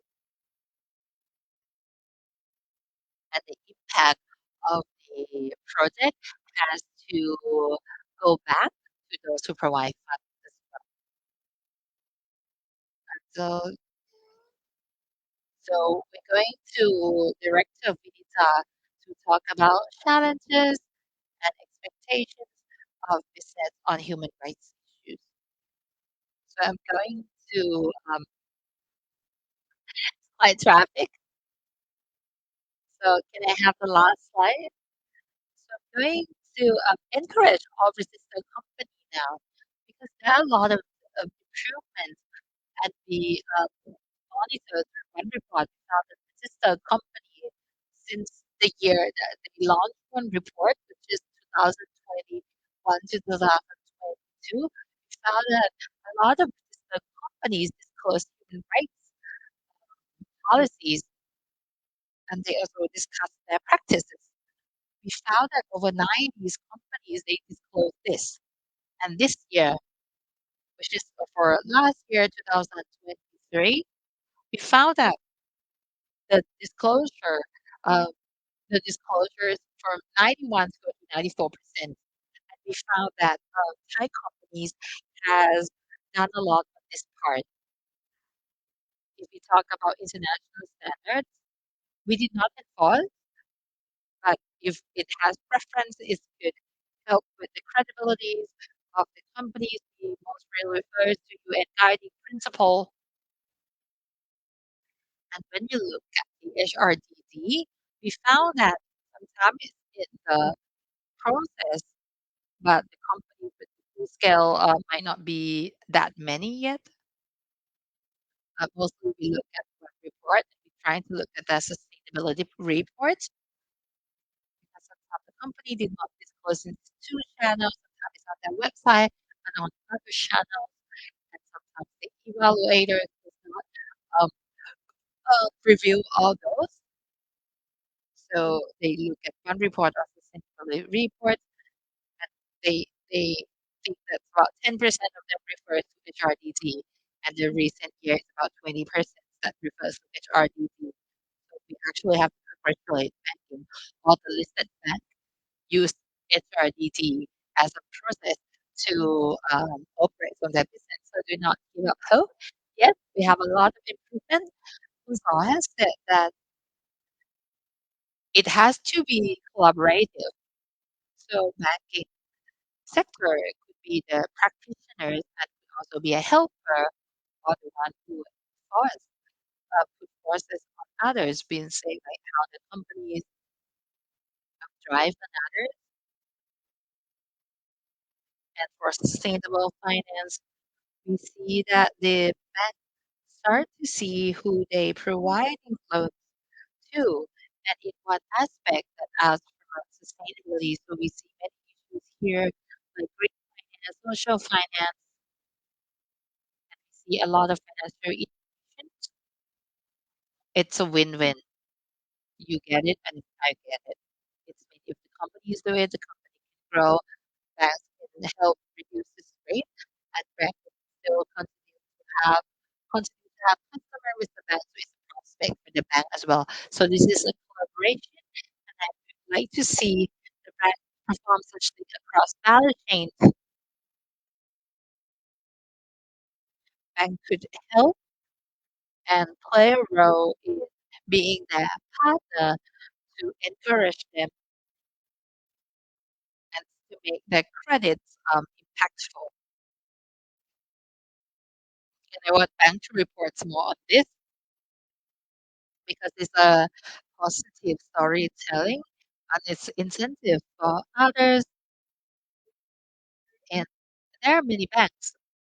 And this is not I didn't hear from banks. I hear from people with platform. I heard that banks help SME and SME try to find tools from SMEs. I heard from like the platform maker, and I hear that the bank is the one who's supporting this.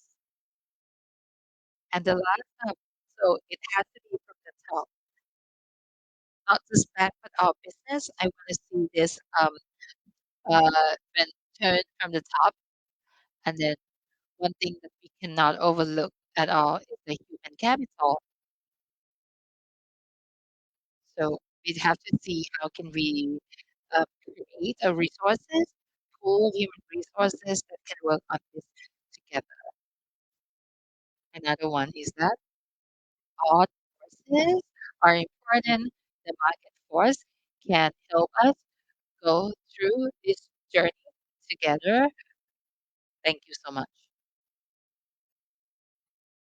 Thank you, the director Vinita and those in the room. If you have any questions or you would like to exchange any comments with the speakers, yeah, or if you're not feel comfortable asking questions, you can write through notes as well. Probably not right now, and there's a lot of, like, issues going on today. So on this occasion, please give a big round of applause for our speakers in the room and the speakers online. And may I invite Kunsarini to say thank you and give the closings of the day. So thank you very much for the distinguished guests who are in here and those are online. Those who are interested in the presentations of the evaluations, you can download this and the report as the hard copy. We have ebook or PDF. You can download it from the Finance Thailand website. I assure you one more time that the issues about um, business and human rights are increasingly important and trending globally, and it reflects the ambitions of Thai government because we are supporting new investments in other countries as well. And these will be challenges and opportunities for us at Finance Thailand. We will keep monitoring of this issue, and we hope it's not today, but we discuss about human rights and business and uh, for it good materials for ESG. So thank you very much, for speaker. Thank you, all the guests. Thank you to our financial institutions who join us here today to push for our sustainability. Thank you so much. Before we part today, may I ask everyone to do a survey? The team will show the QR code here. So if you have any comments, you have any suggestions, recommendations, and for those online as well, you can scan the QR code, give us a survey. And Finance and I'd like to thank everyone. Us and the team would like to say farewell here. Thank you so much.